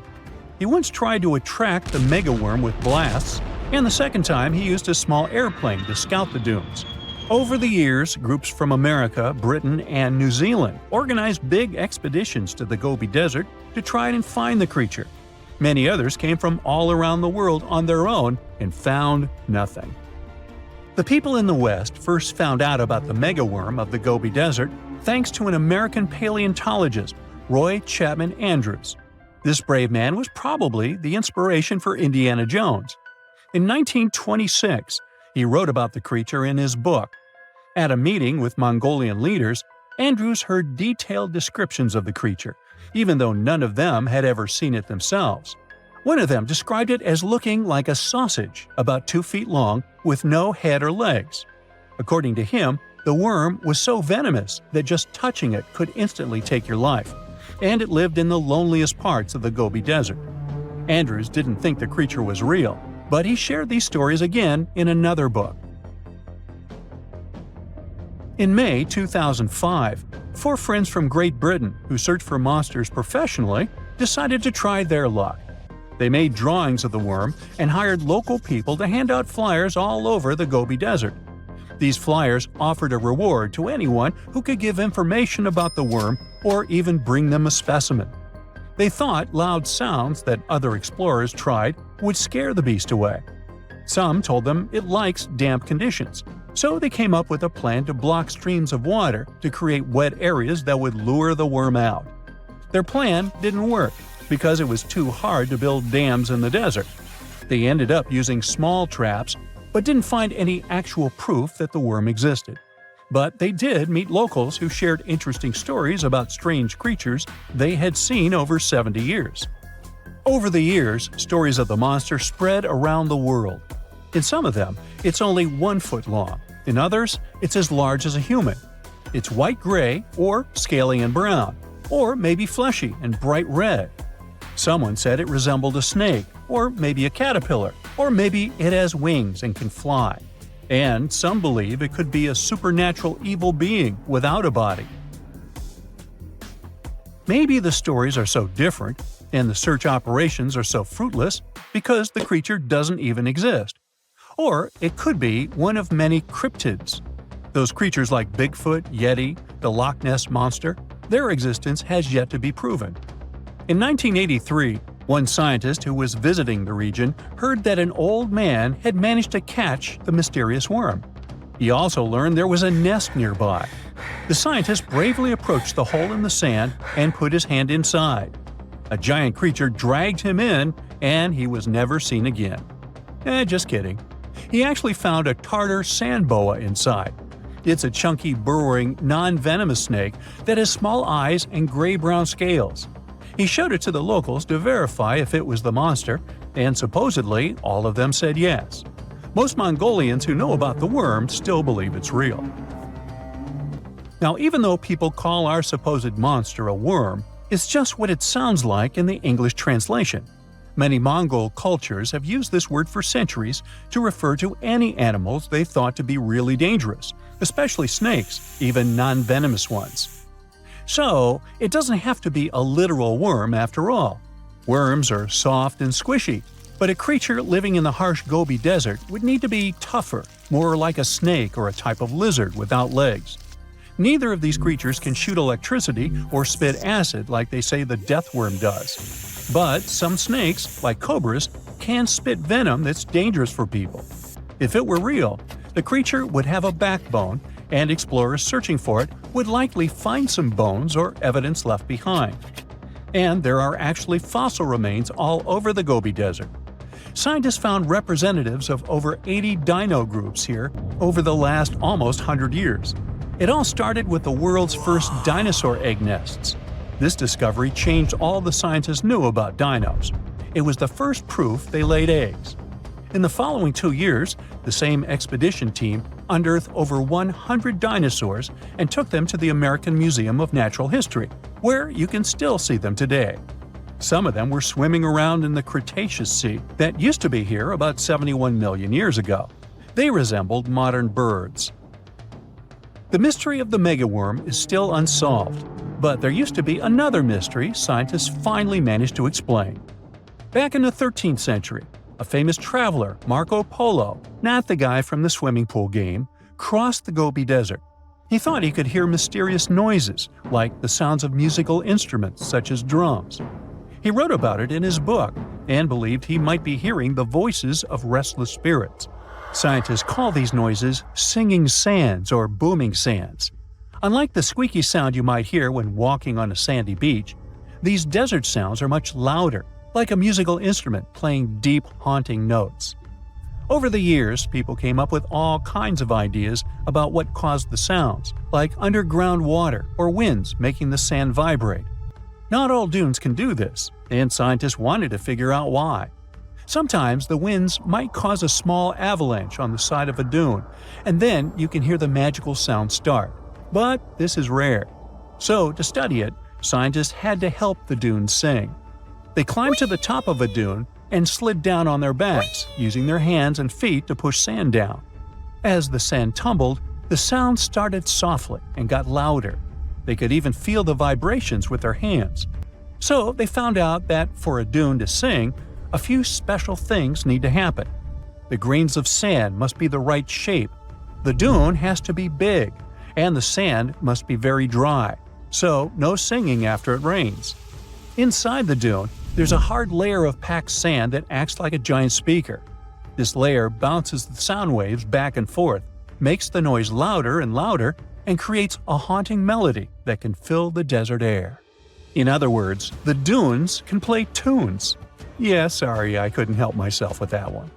1,000 years ago, near modern-day St. Louis, Missouri, there was a vibrant, bustling city called Cahokia. It was a Native American city, the largest and most influential one in Mississippian culture. At its peak, around 1050 BCE, Cahokia was home to as many as 30,000 people, making it larger than Paris at the time. But what's interesting is that Cahokia didn't have any big marketplace. Usually trade was the backbone of any big city, yet this one stood out for archaeologists. That's because Cahokia wasn't about commerce. It was about culture, community, and parties.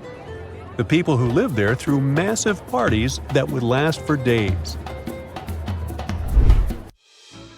The city's grandest feature was its 50-acre plaza, surrounded by amazing earthen pyramids. This massive space could hold over 10,000 people. Imagine them all gathering there for festivities, dancing, drinking coffees and teas, feasting on deer, and betting on sports. The events were super lively. Cahokians would wear awesome costumes, style their hair in interesting ways, and decorate their bodies with tattoos. Athletes were playing a game called Chunky, where they hurled spears at a rolling stone disc, competing to get as close as possible. The roar of the crowd filled the air, and performers showed off their skills. These celebrations were so wild, they left traces in history. After the parties ended, Cahokians cleaned up by tossing leftovers into pits. Archaeologists have uncovered these waste pits, and they were filled with food remains and pottery. One pit alone contained the remains of 2,000 deer, and that's from a single event. They also found traces of yaupon holly, a caffeinated plant that was traded from hundreds of miles away. This just shows how much effort and thought Cahokians put in their celebrations. Would you like to live in a city like this? But aside from all the fun and games, Cahokia was also deeply complex and spiritual. The city was built on a landscape that mixed dry land with swampy patches. Many people believed that this symbolized the connection between the world of the living and the dead. The people of Cahokia saw their city as a bridge between these two realms. They built earthen mounds, both for ceremonies and rituals, and as construction support. These mounds rose from the swampy areas. Meanwhile, people settled in the drier spots. Elevated pathways connected these neighborhoods, creating a physical link between life and death. Isn't it sad that some ancient metropolises that rival modern cities in scale just disappeared? Cahokia's story came to a quiet end around 1350 CE, when the city was abandoned, all due to changes in environments and weather, floods, and other problems. But the influence of Cahokia was so big, it spread to distant places. Some of their traditions, like Chunky and Yaupon tea, have survived in native communities to this day. Today, Cahokia is a UNESCO World Heritage Site, and it's not the only megacity we lost. About 5,000 years ago, people in the Indus Valley built some of the world's first cities. Mohenjo-Daro was an ancient city in what is now Pakistan.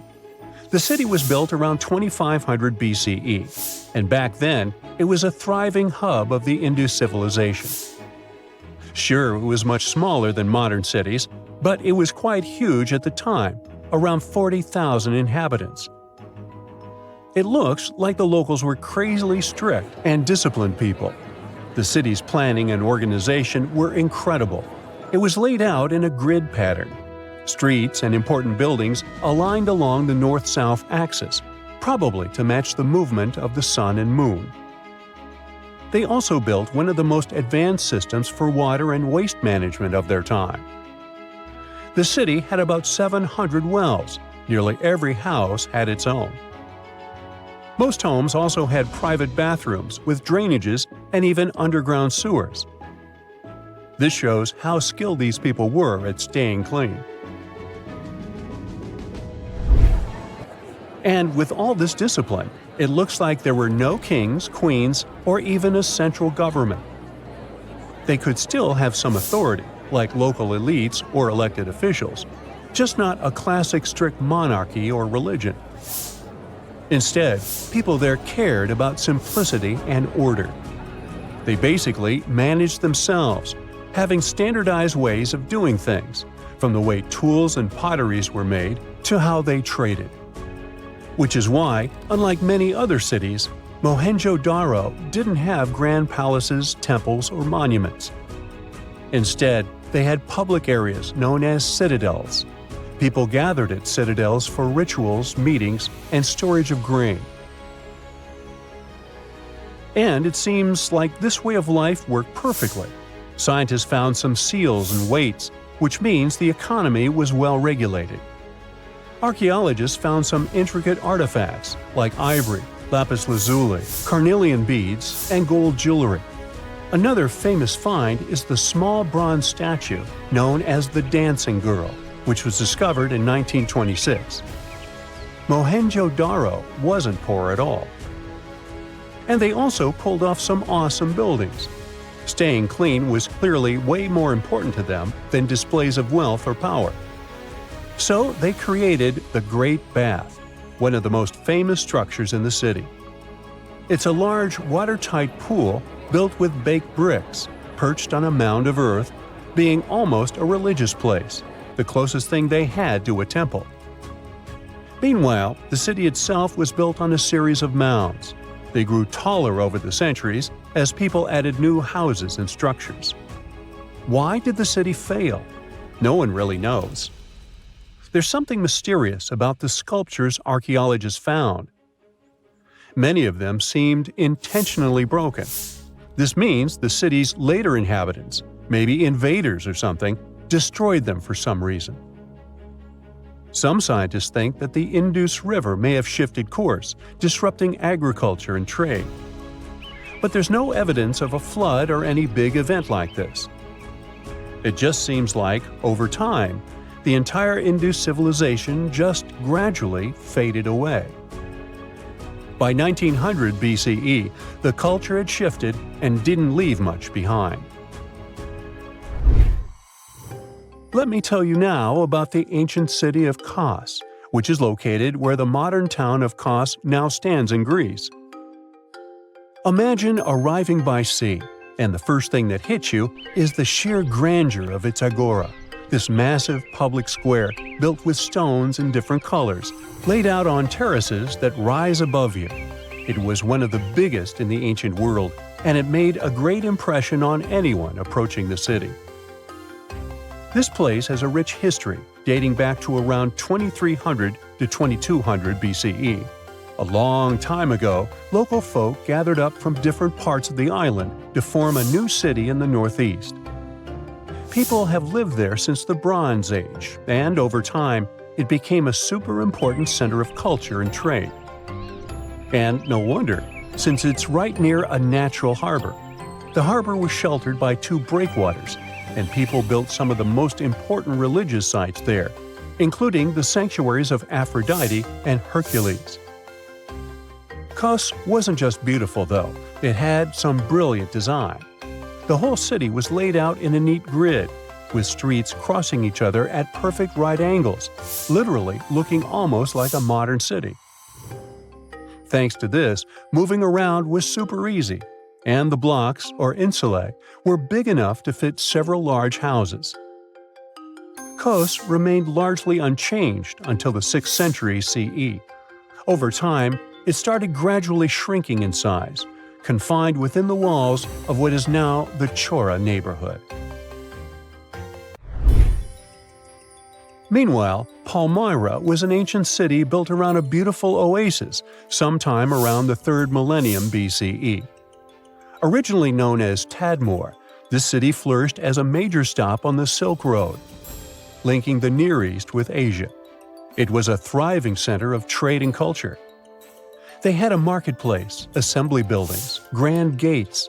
In other words, This place was bustling with life. The city has been through many hands throughout its history, from the Byzantine to Arab caliphates, which is probably why it had some awesome architecture. An interesting blend of Greco-Roman, Persian, and Arabic vibes. The Temple of Bel, the Great Colonnade, and a Roman-style theater. But, like all the others, it decayed over time. Palmyra's importance faded, and by the early 1400s, it had been largely destroyed. But at least its ruins remained. Right now, they're a UNESCO World Heritage Site. Big news! Santa is real, and he looks like this. I know it's not exactly how we pictured the jolly old guy, but a recently discovered tomb might just be the proof we've been waiting for to show that St. Nicholas was real and Turkish. Turns out, he wasn't a North Pole native, but a kind-hearted bishop from the 4th century, famous for giving gifts to everyone. The legend says he was a wealthy man born in the ancient city of Patara, modern-day Turkey, who traveled to the countryside to help the poor and the sick. For centuries, though, people couldn't be sure he actually existed. Some historical sources say he was buried in Myra, which is now called Demre, Turkey. Since the 80s, archaeologists have been digging around this area, trying to prove it. And now, their Christmas miracle has finally come true. After digging 6 feet deep in an annex of St. Nicholas's church, they uncovered a mysterious limestone tomb, about 2 meters long. While they're pretty sure this is St. Nick's final resting place, they're still searching for an inscription to confirm its exact age.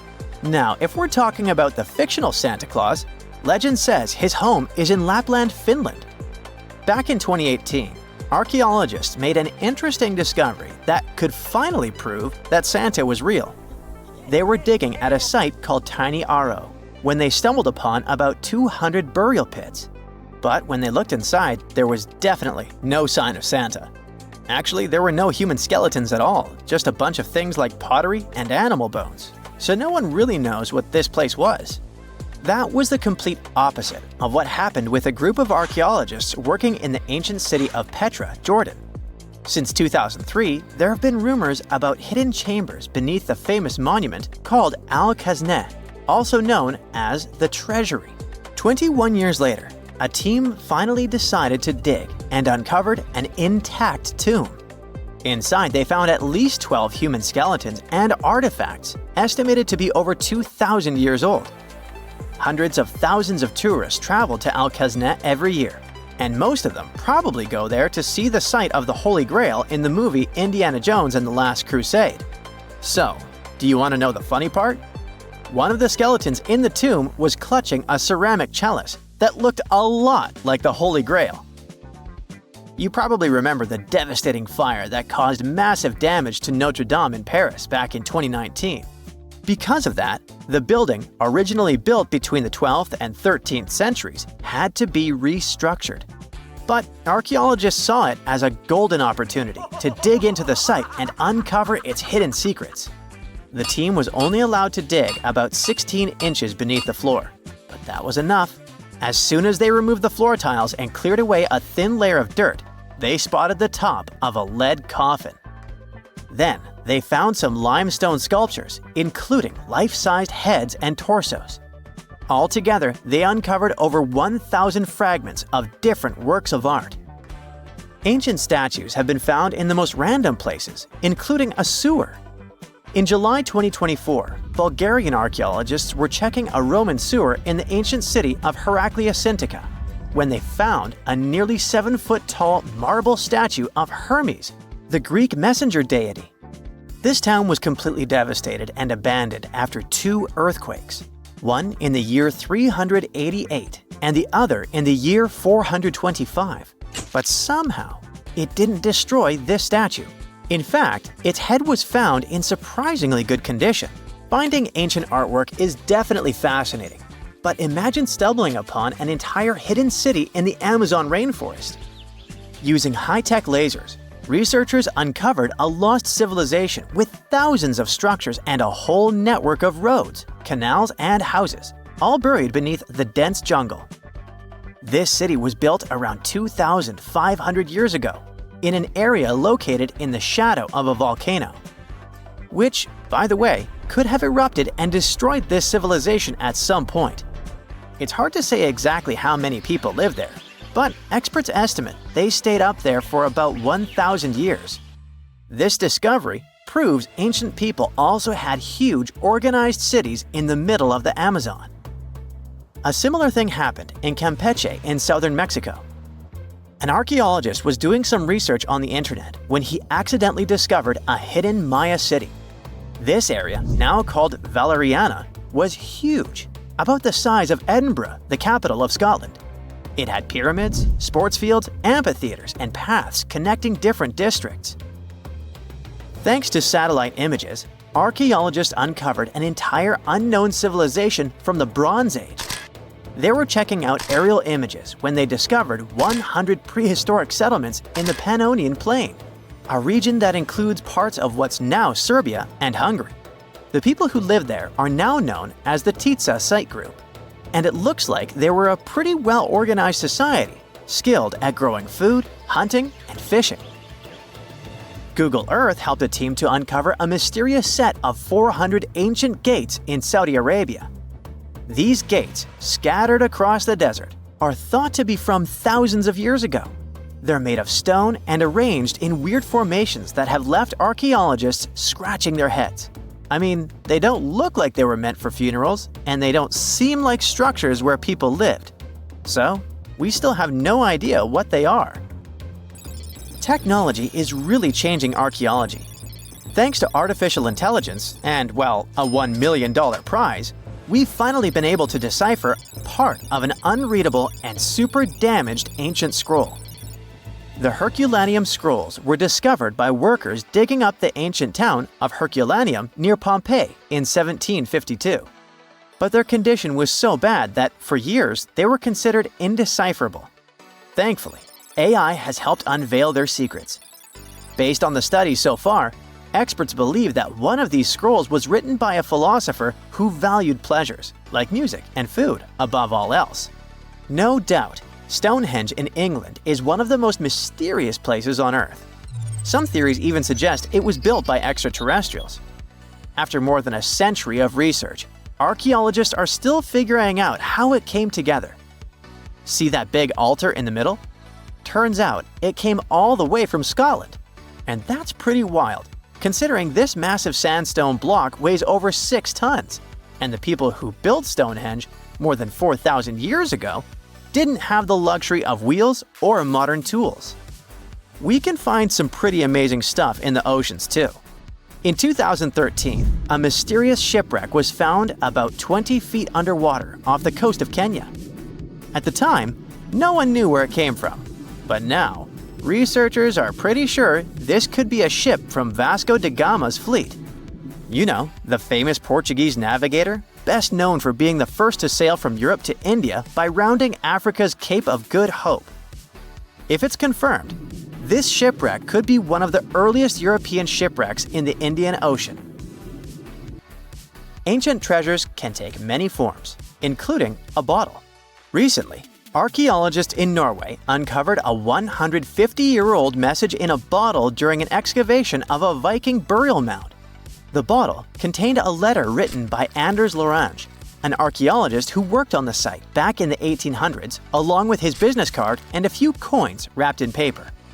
The letter gave some details about the excavation, though it seems Lorange got a few things wrong, like the exact number of Viking shields discovered.